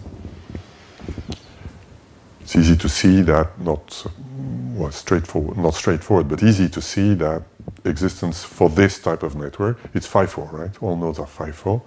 Existence of bounds on delay or backlogs is the same because of the FIFO assumption.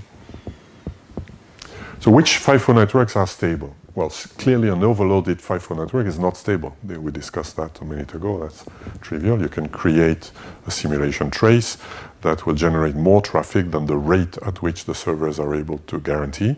So you can create a trace of the server execution that is trying the most it can, so it provides exactly an output equal to what the service curve dictates. And if there's a difference in rate, there will be backlog that accumulates. If we consider a single node network, if you remember this simple network calculus result, if it's underloaded or even critical, even if the rate of the blue is equal to the rate of the red, there is a finite delay bound. So for a single node network, even if critical, it's stable. From that, it's easy to see that recursively a feed-forward network that is underloaded or critical is stable. Right? By looking first at the sources. Now the question is an arbitrarily underloaded network stable? So I insist here it's for FIFO. In the book of Anne Bouillard, Marc Boyer, and Uriel Corong, they studied other than FIFO systems. There are notably two scheduling policies where the answer is yes. An arbitrarily underloaded network is stable if we have fixed priorities. Fixed priorities means a flow has a priority and is the same. A flow keeps its priority in all the nodes. Right? So there is a flow of priority 1, is the flow that receives best priority, and it has higher priority in all nodes. Then there's another flow that has priority 2. Then if you have a system like this, and if you have, I believe, strict service curve, then it's easy to see that the answer is yes, because you look at the priority 1 flow. For this, it sees only itself, minus a latency due to the maximum packet size of the others. So it has a finite delay bound. Then, for flow of priority 2, you subtract from the service curve property you've seen before, you subtract the arrival curve that you have everywhere for the flow of priority 1. And all those operations, they don't impact the rate. The rate remains the same. So for priority 2, it will be stable. There is also a finite delay bound if the stability condition is true, underloaded, etc.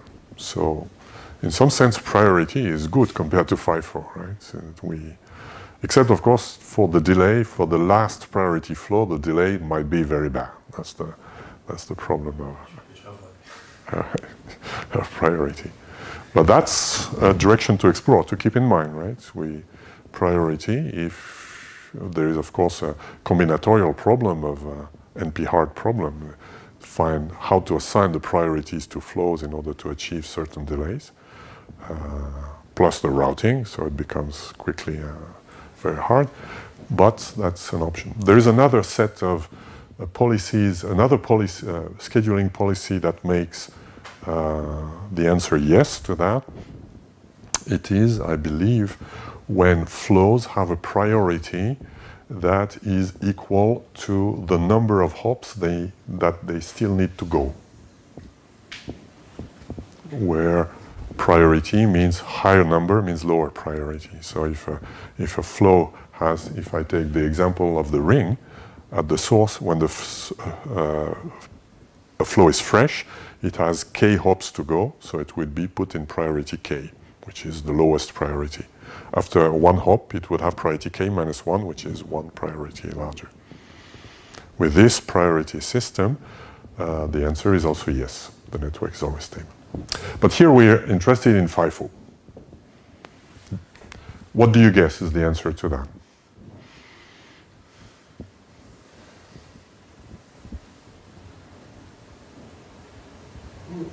Well, so depending of if you are above or below the Charney limit, right? If you are below, then any networks should be stable. Yes. And if you are above, it depends on the network. It depends on the network. Correct. That's more or less the answer. In fact, there is a result by Matthew Andrews that says that you can build a FIFO network with any arbitrarily utilization, arbitrarily small, that is unstable. Of course, the number of hops will be very large. This epsilon must be above the Charney limit. But that's the bad news of FIFO. So for every epsilon, there is one unstable, underloaded FIFO network with load factor U less than epsilon. Those networks are monstrous. Of course, they're very large, very complicated. Even describing the network takes a paper of 30 pages. But in theory, it says that the natural thing, which would be if the utilization is less than 1, it should be stable. Well, the answer is no. Forget about it. So the problems we have seen with the fixed point method that did not converge is a problem of these methods, but is not simply because the methods are suboptimal. There is a true issue. If you take an arbitrary network, you should not expect a priori, if it's FIFO, that the fixed point method would work. I mentioned that the ring, surprisingly, is not the worst case. Every underloaded ring is stable when they have, so in all of this, I'm assuming strict service curve here. Gianluca has studied other thing. There is a set of results which, in my opinion, has been largely unexplored today. I think there's only 2 papers that talk about it. The original paper by Fumagalli and others, and the work by Gianluca and myself, which is based on the interference condition. In this interference condition is a condition that has to do with the interference of flows with each other. This is what we try to capture with PMOO and PMOC, where we see that once flows have merged together, they don't make things worse for each other. So the number of times a flow merges with another somehow should count as a penalty for the stability. This can be captured. In Gianluca's work, there is a very complex and abstract work. We have to build a nonlinear operator and see whether this nonlinear operator has a positive fixed point, which practically we do by taking a linear upper bound of this nonlinear operator and studying the spectral radius of the corresponding matrix. But this is suboptimal. So if we apply this by this upper bound linear operator, we find explicit conditions like this one, for example. If we have a FIFO network To simplify, I give there is a general formula, but I give it here only in a simple case. If all the rates of all the servers are the same, then the condition is simply this one. The rate of a flow should be less than the rate of the server divided by 1 for this flow, plus all the number of other flows that this flow interferes with. And an interference is counted as a place where a flow merges with another flow, so they come from different input. For example, for the ring I gave before, a flow interferes with k minus 1 other flows. Right? At every hop, it interferes with one other flow. The flows with which it has already interfered, since it's keeping the same path, it's not counted as an interference.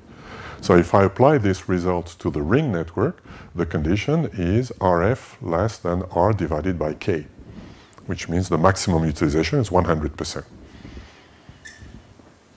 excluding 100%. Here it's included here. Voila, so that's to give a hint of this field, which in my opinion is still an open field.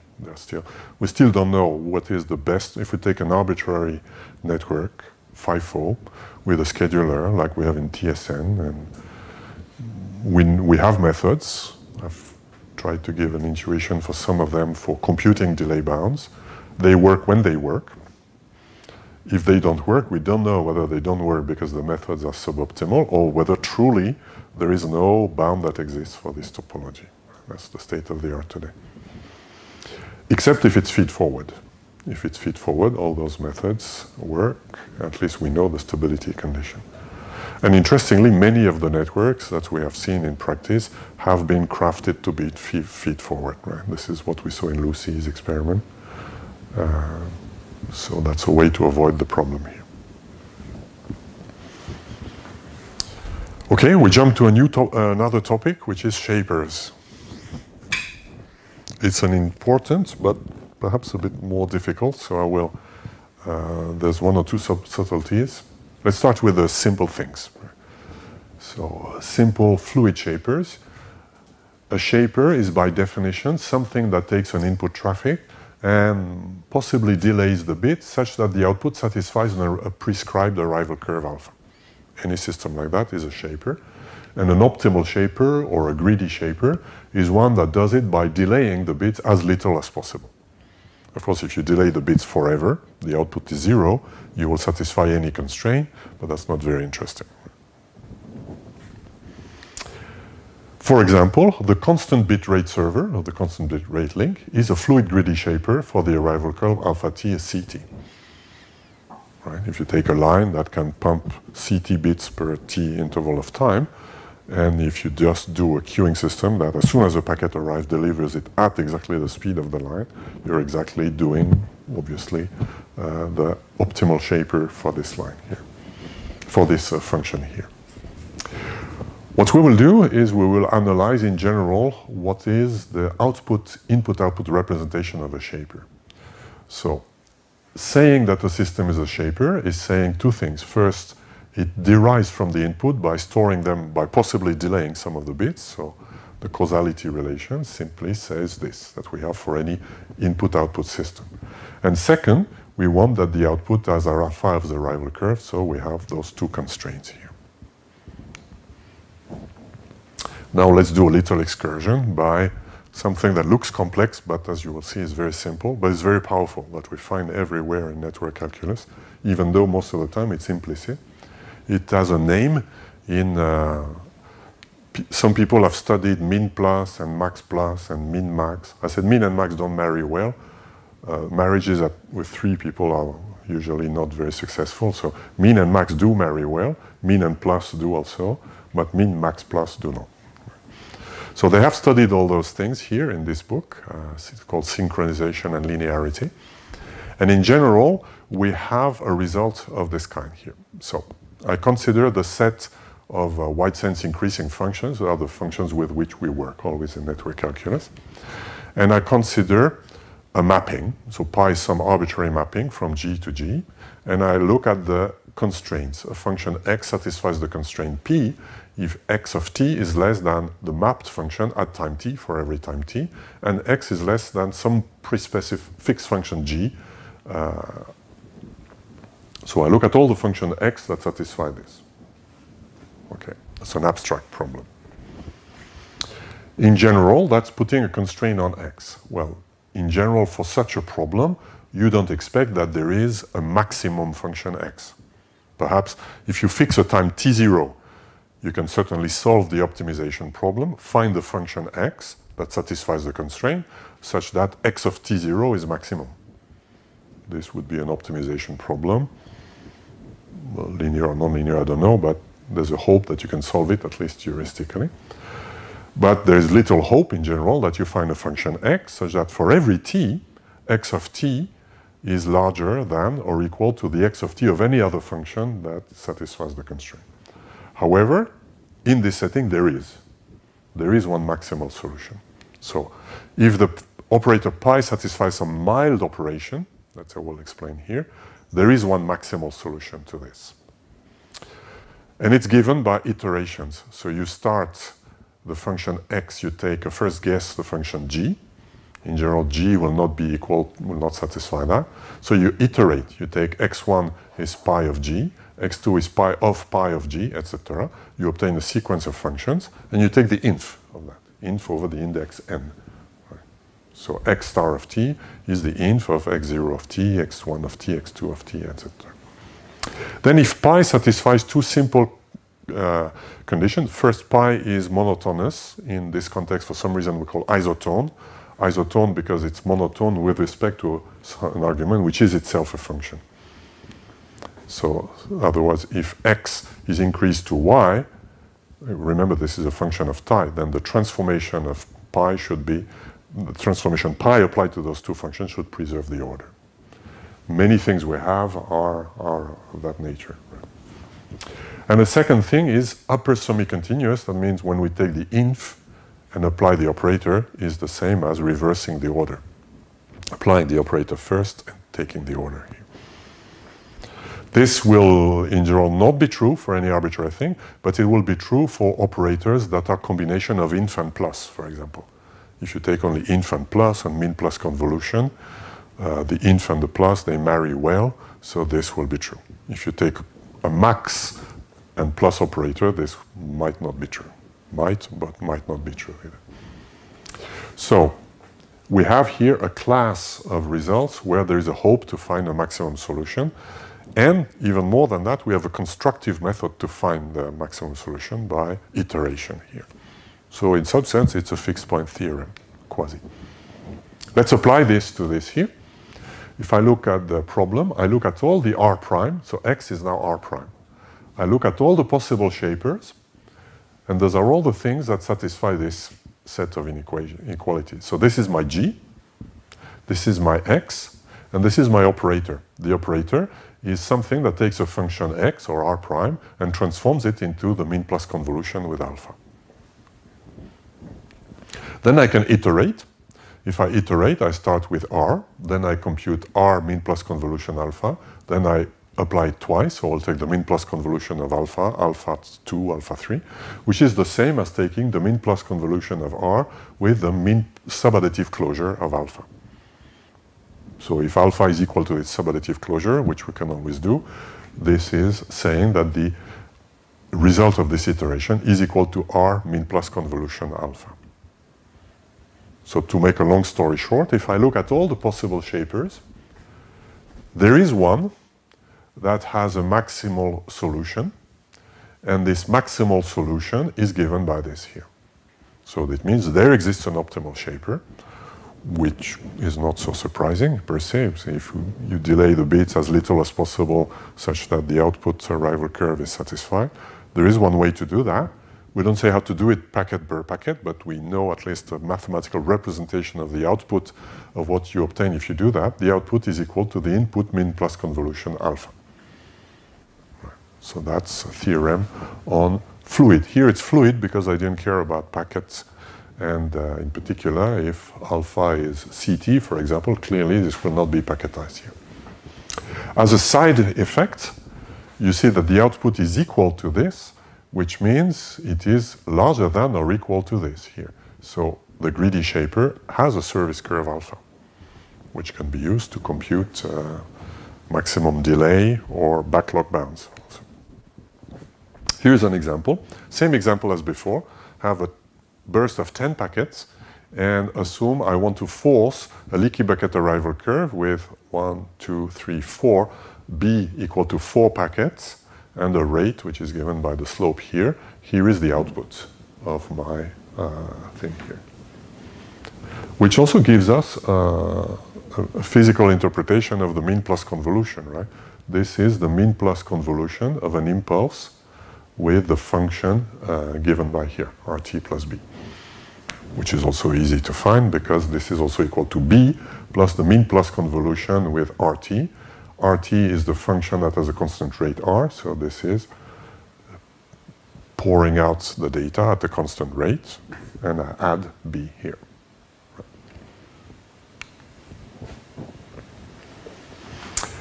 This mean plus representation of shapers has a lot of very easy properties. For example, if I have something that is already shaped by a function alpha, so it satisfies an arrival curve alpha, I put it into a shaper that forces another arrival curve sigma. Then I look at the maths. R star is equal to R sigma. But because I'm assuming alpha and sigma are subadditive to avoid are equal to the subadditive closures, so that we have equality. R is equal to R sigma, R alpha. This is expressing that alpha is an arrival curve for alpha. Therefore, by commutativity and associativity, this is the same as R mean plus sigma, which is the output, times alpha. So if I look at the beginning and the end, R star is equal to R star alpha, which means that R star is still constrained by alpha. In other words, what is done by shaping cannot be undone by shaping. When you shape, you add more constraint, you transform the traffic, you delay some bits, you don't delay some others. But whatever constraint was already present on the input remains in the output, of course with more. Here is an example. If I have an arrival curve which corresponds to tasks that send periodic traffic, and now I put it into a line here, sigma of t is equal to ct, then I will obtain something that keeps the first arrival curve constraint. We see that it is still present here, but of course has more. Here. Yes? In the proof, why we replaced R with R plus convolution of alpha? So why do we say that R is equal to R alpha?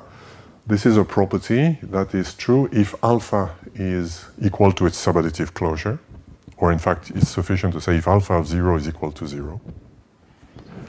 Then saying that R is less than R mean plus convolution alpha is because R is always at least as large as that. So it's equivalent to equality. This is one result that we have seen at the beginning here.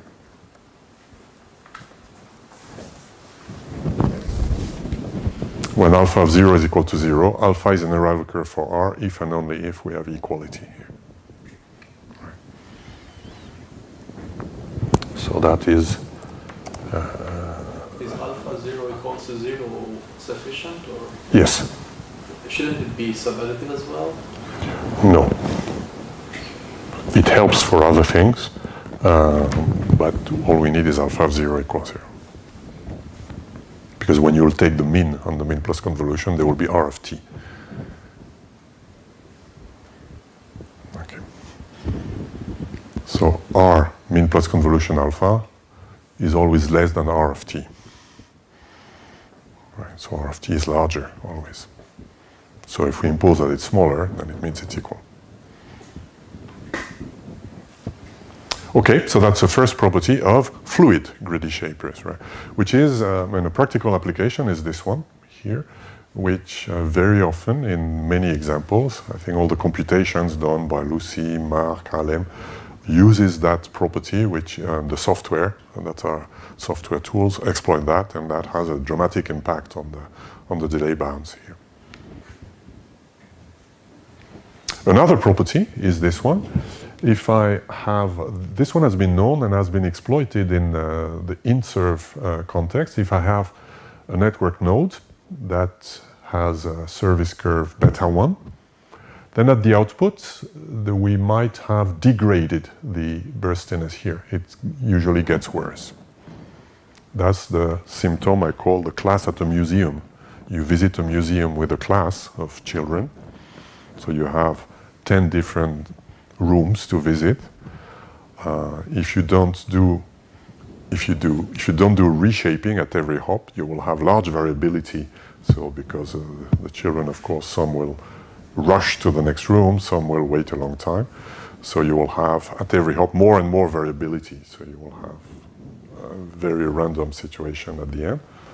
So probably if you have young children, what you do is you do reshaping at the end of every class. You wait for everybody to come together. Here.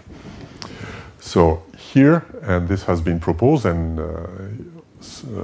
very often also implemented in the context of integrated services network by saying, since in that context we do per flow scheduling, we can as well do per flow reshaping, which is typically done between two hops. Typically is done at the input before the next hop here.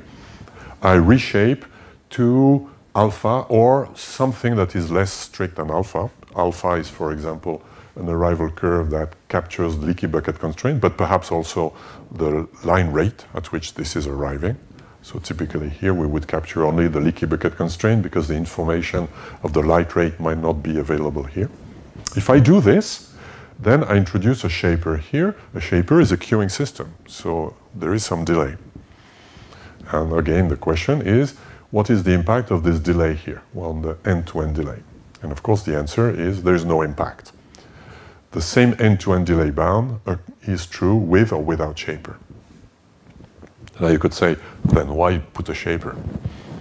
Well, the benefit here is on the backlog.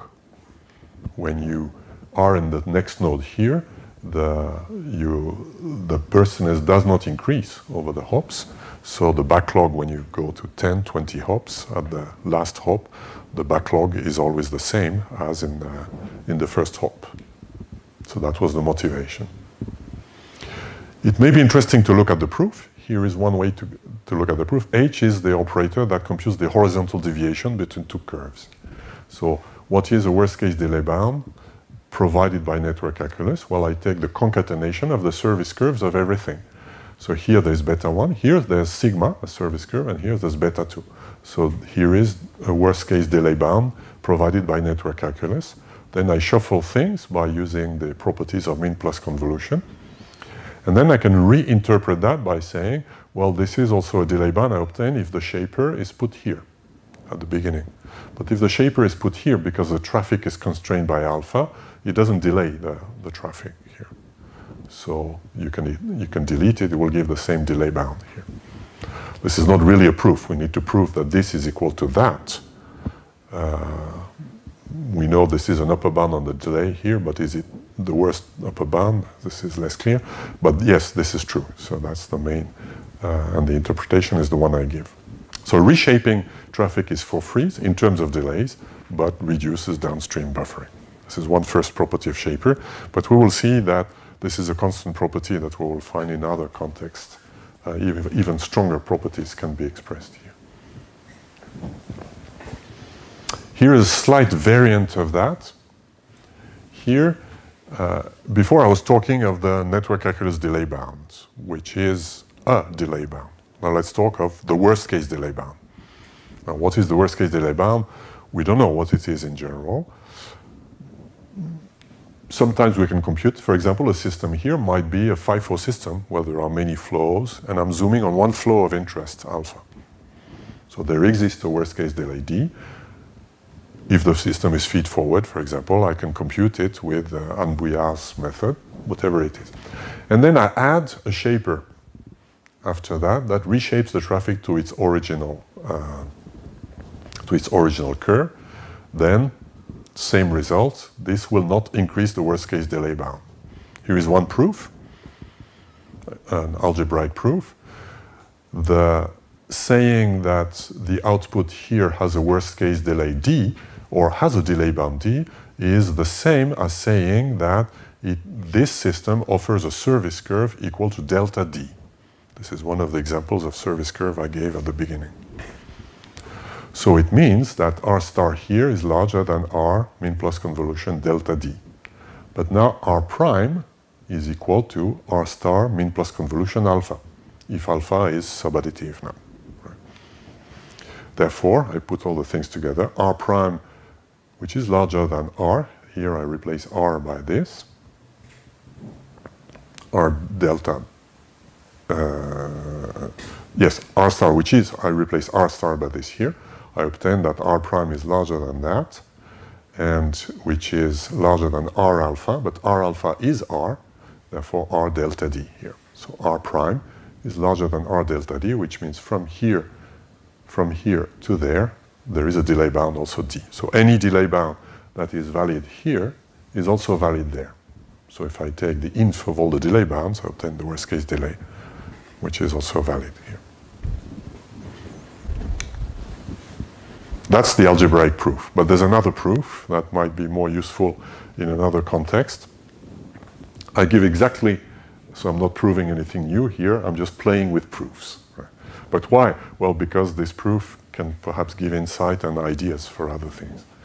I replace here the shaper by a delay box. A delay box, which we could call a damper. A delay box is something that knows for every bit the delay that it has had through this system and delays the bits by some amount such that the end-to-end delay from here to here is exactly d. Of course, doing that bit by bit is highly academic and it's not practical because you would need to mark the bits and you would need bits to mark the bits, etc. So with an oscilloscope, perhaps you could do that. So this is just an academic thing. In practice, the thing that we would put here is a damper. In every packet, we would mark the time the packet has spent in the system. And if we know a delay bound here, d minus this time is what the delay box needs to implement here. Okay. Now, let's reason about the delay box. The delay box has an output which is equal to the input shifted in time by a constant amount. So if the input has an arrival curve alpha, then this also has it, because shifting in time doesn't change anything to the conditions for arrival curve. In fact, it's like changing what you call time zero. So it has no impact here. So the delay box is a shaper for R star, because it takes R star as input, because D is an upper bound on the delay, that's a causal system. So the delay box is a system that satisfies the equations of a shaper. The output is larger than or equal to, is less than or equal to the input, and the output is alpha smooth, has alpha as a arrival curve. Therefore, it is not it's performing in the best case as well as the optimal shaper, which means that R second is less than R prime, which is the output of the optimal shaper. That's the result we saw before.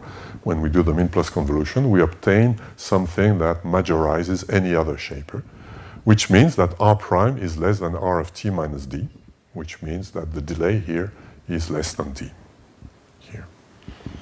So this trick is showing that, in fact, in the previous calculations, which are the ones that have been known historically for 15 years, we hide, in fact, the fact, because we use the properties of min plus convolution, but we hide the fact that conservation of worst-case delay is, in fact, due to the optimality of the shaper.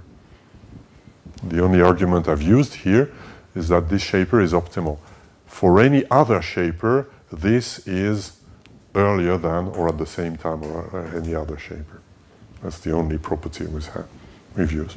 So this result, this residuation theory that there exists a system that is outperforming any other system at every time t, is exactly what has this consequence here. Something that we will find in another context when we talk about packetized greedy shaper, which is the next step here. Yes? Can we jump 2 slides before?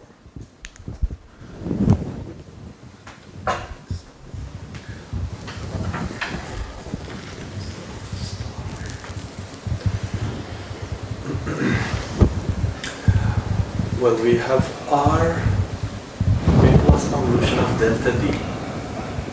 Yes. It's exactly the same as R t minus dr. Yes. Okay. It's almost the same logic, right? Almost.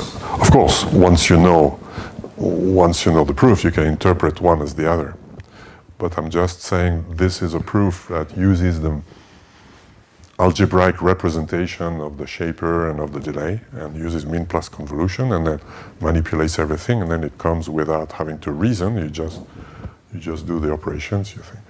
The other is showing that in fact the reason for the delay is because this is optimal. This is an optimal shaper. This is more powerful because there are, as we will see, there are other regulators that are not greedy shapers, that have the same optimal property, therefore will have the same delay conservation property. And they're doing the proof with mean plus convolution there. I don't know how to do it for those systems here. So, yeah, it's completely academic exercise doing this, but since you're PhD students, I think that is interesting for your research. The fluid shapers, so the theory of fluid shaper is very simple and very beautiful, but the reality is a bit different. In reality, when we shape traffic, not always, but often we have what is called a packetized shaper. When we shape traffic because we are transmitting bits on the line, we really do a fluid shaper. So the fluid shapers exist, and capturing their properties is important, and as we have seen in many examples, is numerically has a very important impact on the delay bounds we compute. Nonetheless, we also need a theory for shapers that do it per packet, like we do in the carousel shaper, for example, or others.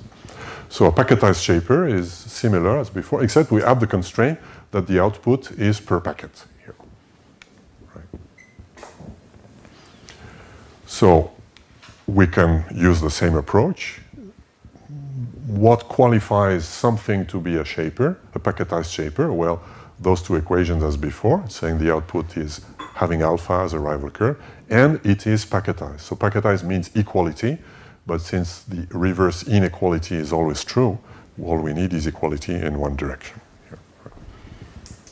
In fact, this means equality here. But I put it in this way because then I can use the residuation theorem I said before, saying among all the packetized shapers, there is one that outperforms all others, and it's given by the fixed point. So the fixed point means, what is the operation? The operator here consists on applying the mean plus convolution by alpha, followed by the packetizer. So the iteration is Ri is equal to packetizer applied to mean plus convolution of the previous one here. You do that infinitely, and you take the inf of what you've obtained. And that gives you the optimal shaper. That gives you at least, it might not be very useful because here doing this iteration, as we will see, might be complex, but it gives the existence of an optimal shaper. Okay? I did it for this example here, where the fluid greedy shaper corresponds to this here. Now, if I have a token bucket constraint, probably it's more realistic to assume I would have something like this here. This is the output. This is a simple case where the output is exactly as we would like. And in fact, this is what is done by what is called a token bucket filter that we find in Linux TC, for example, which is written in this form that I give here. It's not written in the language of network calculus. It's given in this form. Even though this has been done 20 years after Ronnie Cruz papers, there's still the Linux people who write the Linux code, they haven't read those papers. So it's defined in this way. I have a shaper buffer, and the rule of the token bucket filter is whenever a packet arrives, I look whether, there is associated with it a token bucket. So the blue thing is completely virtual. It's just a thought experiment. It's represented by one counter, in fact. But this token bucket represents the evolution of something that receives data at a rate r, until it's full. When it's full, then it spills out. So when it's full, it doesn't increase. And when you want to transmit a packet, you need to match it with the same number of tokens. So here I have 2 packets. The bucket is full, so I do not delay them. I release them immediately, but I remove the same amount of tokens from the bucket here. So as we would see, this is what we show in the Smart Grid course. Here we would not delay those 2, but if I would have 5 here, 5 packets, and I have only space for 4 in the token bucket, I would immediately release the 4th one. And the 5th one would need to wait until the rate R, a time that multiplied by the rate R gives the size of 1 bucket. If we do this, we find that this is exactly the same as doing the packetized greedy shaper for the arrival curve. That's the leaky bucket. That is called token bucket arrival curve. This is why we call it token bucket. I often said leaky bucket. That's another equivalent terminology. There is another definition of that, which instead of considering a token bucket that is full and overspills, there's another formulation that takes the complement of that, B minus the level of this bucket, can be interpreted as a bucket that has a hole in it. Instead of being filled at a rate R, it loses fluid at a rate R. And when a packet is transmitted, you put an equivalent amount of fluid into the bucket, if there is enough space. If there is no space, you have to wait until there is enough space. That's why it's called historically a leaky bucket, but I think the token bucket is perhaps the most natural interpretation here. And with a bit of maths, we can see that this is exactly the packetized greedy shaper. In other words, what we're doing here is forcing the output to have an arrival curve RT plus B. And we do that by delaying as little as possible, and we want entire packets. So intuitively, it should be clear that this is the packetized greedy shaper here.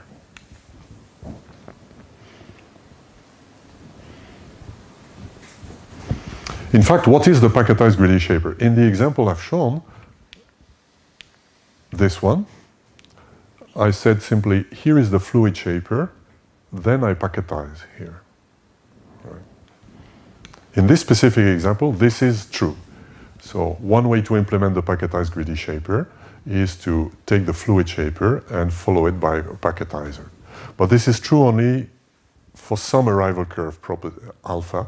Arrival curve alpha is true if it is, for example, concave and alpha of 0 plus is larger than L max. We don't need piecewise linear. In fact, concave is sufficient, I believe. And in that case, that's true, right? This is why, in fact, the token bucket filter is exactly, this is one way to interpret the token bucket filter. This is why the token bucket filter is the packetized greedy shaper for this. But now let's look at a nastier example. Here I have an arrival curve which doesn't satisfy this property. The arrival curve is the blue one here, the step function. So it doesn't satisfy the property that we had before. And I have here an input, so the arrival curve allows 25 data units per t second. And I submit 10 packets of 10 data units each. Right. The fluid shaper will produce this, right? When you submit an impulse to the function alpha, the output is alpha. Right. So until this point here, so the blue plain line is this here, the output of the fluid shaper here. But if I packetize it, I obtain this. I submit 2 packets, then I submit half of packet, so the packetizer will need to wait until the second half is transmitted on the line, so it will do this. And this does not satisfy the arrival curve alpha, because there are 30 data units in one interval, and the max allowed by alpha is 25. So this is certainly not the packetized greedy shaper for this, because the output is not satisfying the constraints here. Let's compute the output of the packetized greedy shaper for this by using the general representation theorem. We know that what we need to do is to repeatedly apply this and take the inf. So in circuit description, that gives this thing here. So I do it once. This is, I'm showing it now a bit differently. I'm showing the output with arrows for the packets. This is what we had seen before. So the first round says I apply the fluid shaper, I packetize, I obtain this. Then the second round says I should take this as input and do it again. So I apply the fluid shaper and then packetize. Then by applying the fluid shaper, I will break this packet into two and need to wait. So this is what I will obtain at the second round. And if I continue, after 4 rounds for this specific input, I will stabilize, and this is the output that I will obtain. Which is here not so surprising, since you allow 25 bits every t, but your packets are 10. So in fact, you can have at most 20 bits every t, because you cannot break a packet into pieces here. For this specific example, this is what you give, what you obtain here. So take-home message, well, the packetized greedy shaper, if we do not have leaky bucket type of constraints and combinations of them, is a tricky animal, right? It's something that is not very simple even to implement, right? Nonetheless, we can show nice properties, the same property as we saw before. If you take a system that has a delay bound of d, you zoom on one input flow that has a rival curve alpha, you put it through a packetized greedy shaper for the same alpha, then this will not increase the worst case delay of the previous system. And the reasoning is exactly the same as before. Now I call it damper. So you create a system, you replace the shaper by something that makes sure that the final output is equal to the original input delayed by a constant d. And by the same reasoning as before, the output of this is packetized, is satisfying the arrival curve constraint here, because it's just the same delayed by d, and is a causal system, because the delay d was a worst case bound as what has happened here. So it is a packetized shaper, perhaps not the optimal one. Therefore, this one must be no later than that one. Since the delay bound here is d, this cannot have a delay bound larger than d here. Even if this is a packetized shaper that has complex things with the 20 versus 25 that we showed before. Right.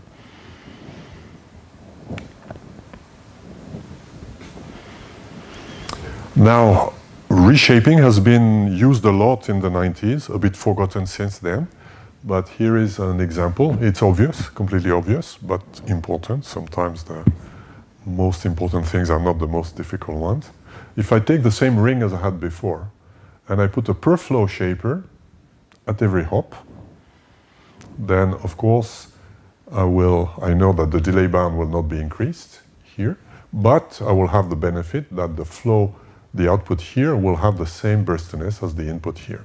So here is the worst case bound I will obtain for all flows. In fact, it doesn't increase when the number of hop increases. And whether, so for k equal 3 it's not spectacular, but for k equal 5 it is spectacular here, right? So if I'm able to do per flow reshaping everywhere, I break radically this problem that we had in 5-4 networks, which is a radical solution. So the last chapter is more, I would say, more researchy, and is about how to write equations, and in particular min plus or max plus, and that makes a link also with some things that people do in real-time systems where they use something very close to network calculus. There is something I will not talk about, but if you're interested, you may read this book. There is a complete mapping from when you flip the axis of time and data.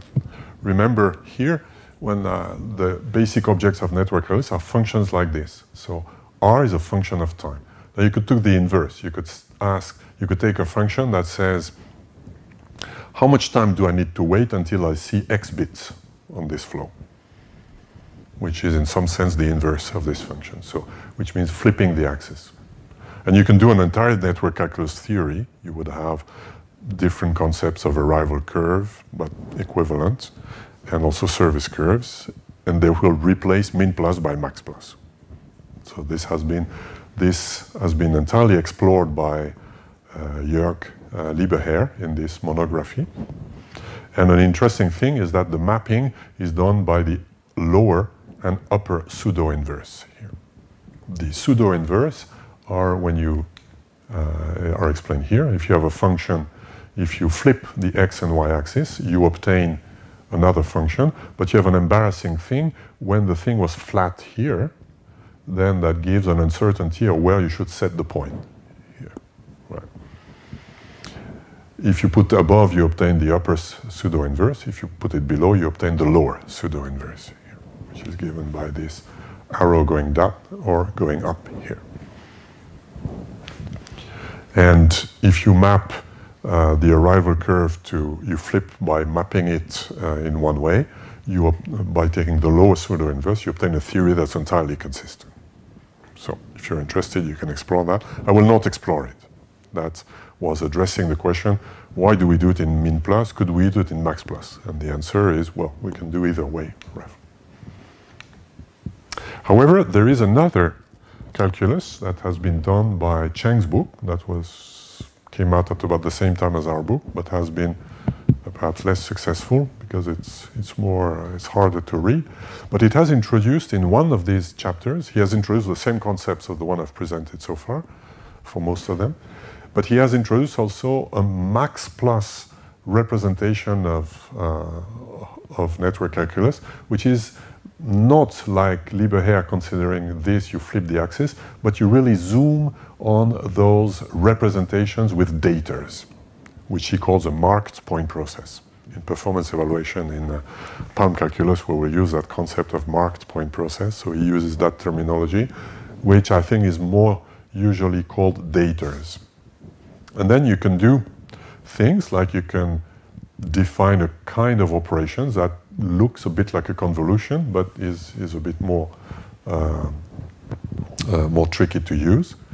And you have things like a flow is G-regular if it satisfies this. For example, if you take G of x is x over r, saying that a flow is G-regular is equivalent to some constraint on the interval between two inter-arrival times here. So in some sense, there is another network calculus done by C.S. Chang. But the bad news is it's not equivalent.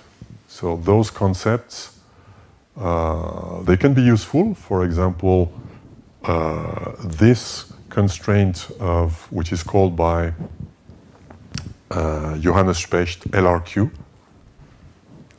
This constraint can be very useful in practice because it is a shaping, it's a equivalent in some sense of a rough equivalent of an arrival curve, but it does not have a parameter of burstiness. So it has only the rate. It's saying the rate R is the only parameter. I'm saying the time at which I accept to see packet N, it must be when packet N-1 arrives, plus the time it takes to serve packet N-1 at the rate R. So it has only one parameter, so it's more parsimonious, so it's good. But the bad news is it doesn't map to min plus calculus. It doesn't map well to all the concepts I've given before, and this is recognized in C.S. Chang book, so that's why he has one chapter that talks about that, and that's completely isolated from the rest of the book, and there's no relation between the two. And why doesn't it map? Well, we can see here. For example, assume you take a flow that's G-regular, so with this function I said before. Then we can show fairly easily that this means it has an arrival curve, which is RT plus one packet. Fairly easy to understand.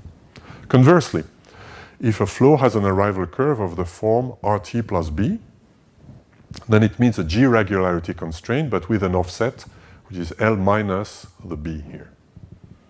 And conversely, if I say this, I want to map it to an arrival curve, I will have two L max, and etc. So the mapping between these definitions and the classical definitions of arrival curve is not exact. It's just bounded here. Right? So if I map in one direction, I cannot come back. I come back with something different here. And so it's not exactly the same. And the other, you could say, well, but it means it's different, but perhaps this calculus is just as good as the one we had before.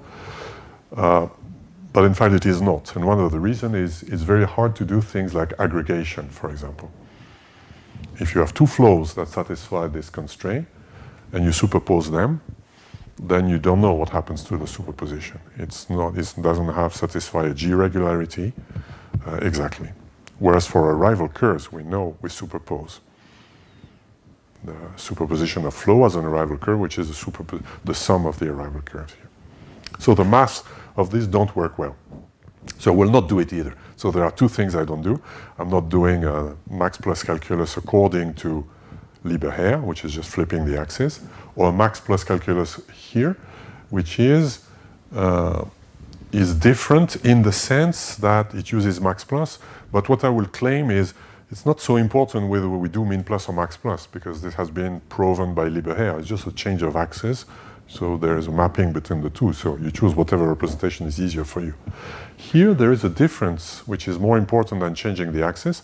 It is the difference in what I call viewpoint here. Here I'm zooming on what happens at packet arrival times. Whereas before, here I was zooming on an arbitrary point in time. When I define a service curve property, I say for every time t, there is an s. I'm not saying for every arrival date, for every packet index n, there is an m, right? So it's a difference in viewpoint. That's what we do when we have marked point processes. We can look at the time stationary viewpoint, or we can look at the palm viewpoint. We can take an arbitrary packet or an arbitrary point in time. So I think more important than the difference between min plus and max plus, there is this difference in viewpoint. Do we zoom on what happens at the packet arrival time or departure time, or do we take an arbitrary point in time? That's the difference. And what I would like to do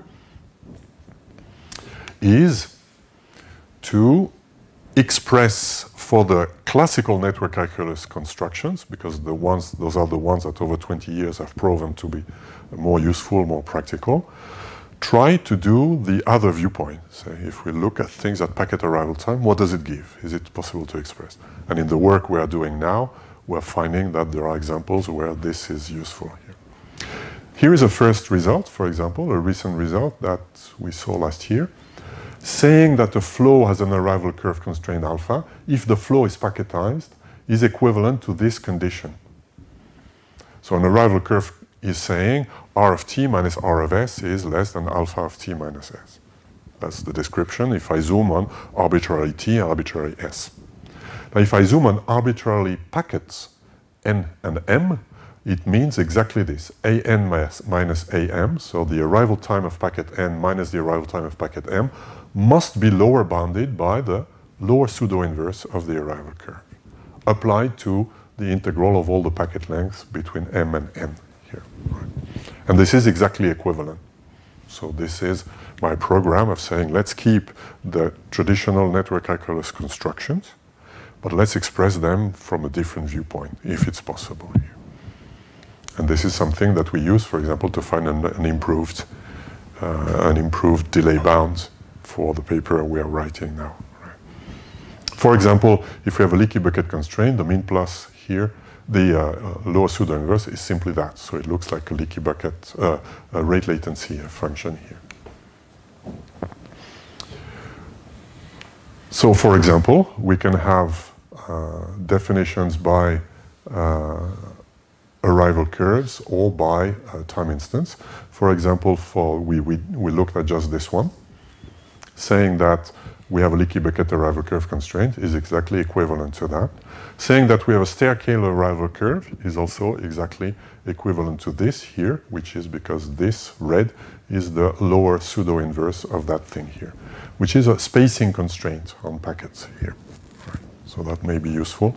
May be useful in interpreting the spacing constraints that are given, for example, by TSN. TSN is expressing things about times of arrivals. Something else that is in fact was known for 15 years. This is in the network calculus book. A rate latency service curve can also be expressed. I'm not sure an arbitrary service curve can easily be expressed, but at least a rate latency service curve can be expressed by this here. So saying that this node satisfies the rate latency service curve is practically, I will say what practically means, equivalent to saying that for every packet n, the departure time of packet n must satisfy this. For some m, there must be an m such that it is less than the arrival time of this packet n plus the time to serve all those packets at the rate r plus t here. I say it's practically equivalent because a service curve property does not say anything about entire packets. So if this is true, this is equivalent to saying that this system has a service curve property, is a service curve element followed by a packetizer. This was studied in the 90s under the terminology of guaranteed rate node, where in some people have analyzed it, everything in the packet domain. Some others, like Cruz, have analyzed it in the time domain, and there is an equivalence between the two here. And this is what we're exploiting in other contexts here, right? You can do the same for example, the packetized greedy shaper. Here it's a bit more tricky. When we are more tricky or more powerful, when we are in the discrete index domain here, there are tricks we can do that we cannot do in continuous time. We can do recurrence over n. For example, here, I'm just expressing that the most general packetized greedy shaper can be represented by this form. Remember, the most general packetized greedy shaper is a contorted animal if we have staircase function, for example. It's an inf of, we don't know exactly how to represent it, other than by the inf, but we can represent it recursively over time index, in packet index, by saying that the output time of packet n is the max, so this v means max, of the output time of the previous, of the arrival time of this packet, and of the max of all those constraints that come from the arrival curve property here. So that's another representation that perhaps in some contexts may be useful. The context where it's useful is if we want to do things interleaved. Now, the interleaved regulator, as you know, is a system that is globally FIFO and forces the output to have alpha f for flow f as a arrival curve. So if we remove the FIFO property, it means it's a bank of packetized greedy shaper. Per flow packetized greedy shape. But here, I'm adding the constraint that it must be globally FIFO. So it will delay the packets more, because here, for example, there's a burst of 2 packets. So the second blue packet is delayed, but the red packet is also delayed. Whereas if we had a per flow shaper, the red packet being the first is not delayed. The shaper never delays the first packet. By using things like these representations, we can show by exactly the same kind of things I've shown before, there is one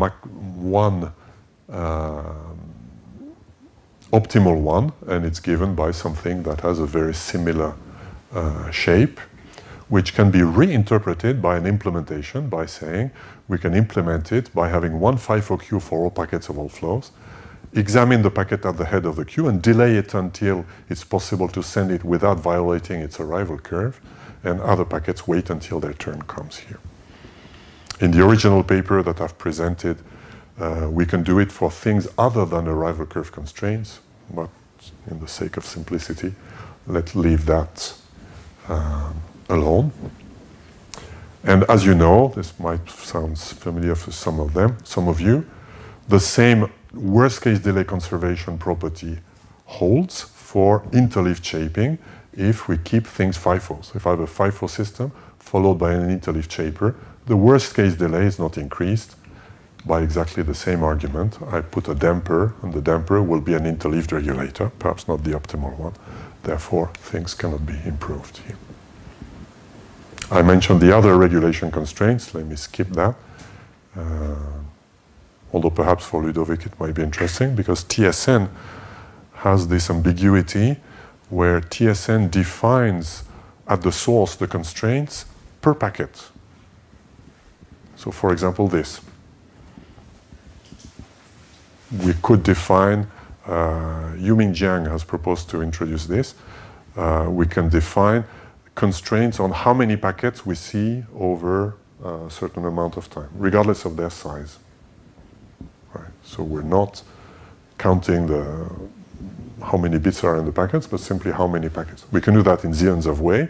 We can do it by saying there's minimum spacing, there's at most k packet but per t time units, or we can also say there is at most rho t plus k packets over t time units here. And this can easily be applied to all kinds of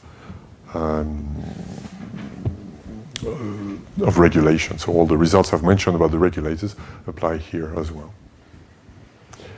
You may read sometime papers that will look very similar. In real-time systems, there is a theory called event stream that maps perfectly to what we said, just the terminology is different. So it may be interesting to know that. An arrival curve, an arrival function is number of bits up to time t. Then in real-time systems, this will not be the number of bits, but for example, the number of CPU cycles that the jobs that have arrived will need to consume. And then the event count function is the number of jobs that arrive. There is exactly mathematically, physically it's different, but mathematically there's the same relationship between the number of bits and the number of packets. So when we start doing TSN stuff, in some cases we may count per packet. So we have the same thing here. And then the key thing introduced by Boyer and Roux is to say, well, the key function is the packet count function, which has number of packets in d bits, which is related to the packetizer here. And you have those relations between those different functions and also the packetizer here. And therefore, we see, for example, that saying that an event count function has an arrival curve property is equivalent to saying this relation between the arrival dates of the events or of the packets here. That's exactly, I'm just repeating what I had with the arrival curve before, right? Before I had a statement saying number of bits between t and s is less than alpha of t minus s. Here it's number of packets or number of events or number of jobs.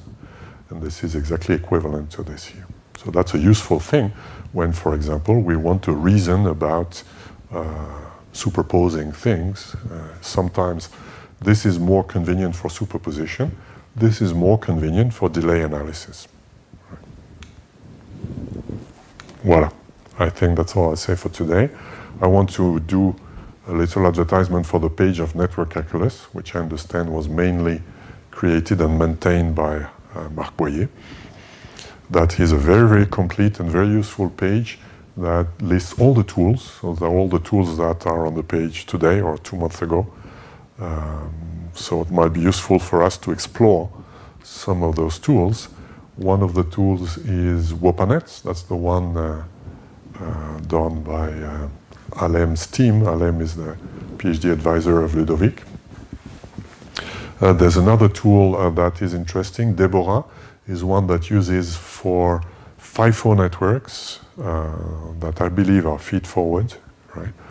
It uses all the possible combinations of beta theta arrival curve. We've seen for FIFO that for every theta there is one arrival curve, so one service curve. So what is done in this tool is a symbolic computation to compute delay bounds by leaving the theta unknown. Let's say every node, every flow receives a service curve theta, I for at node I, sub f for flow f.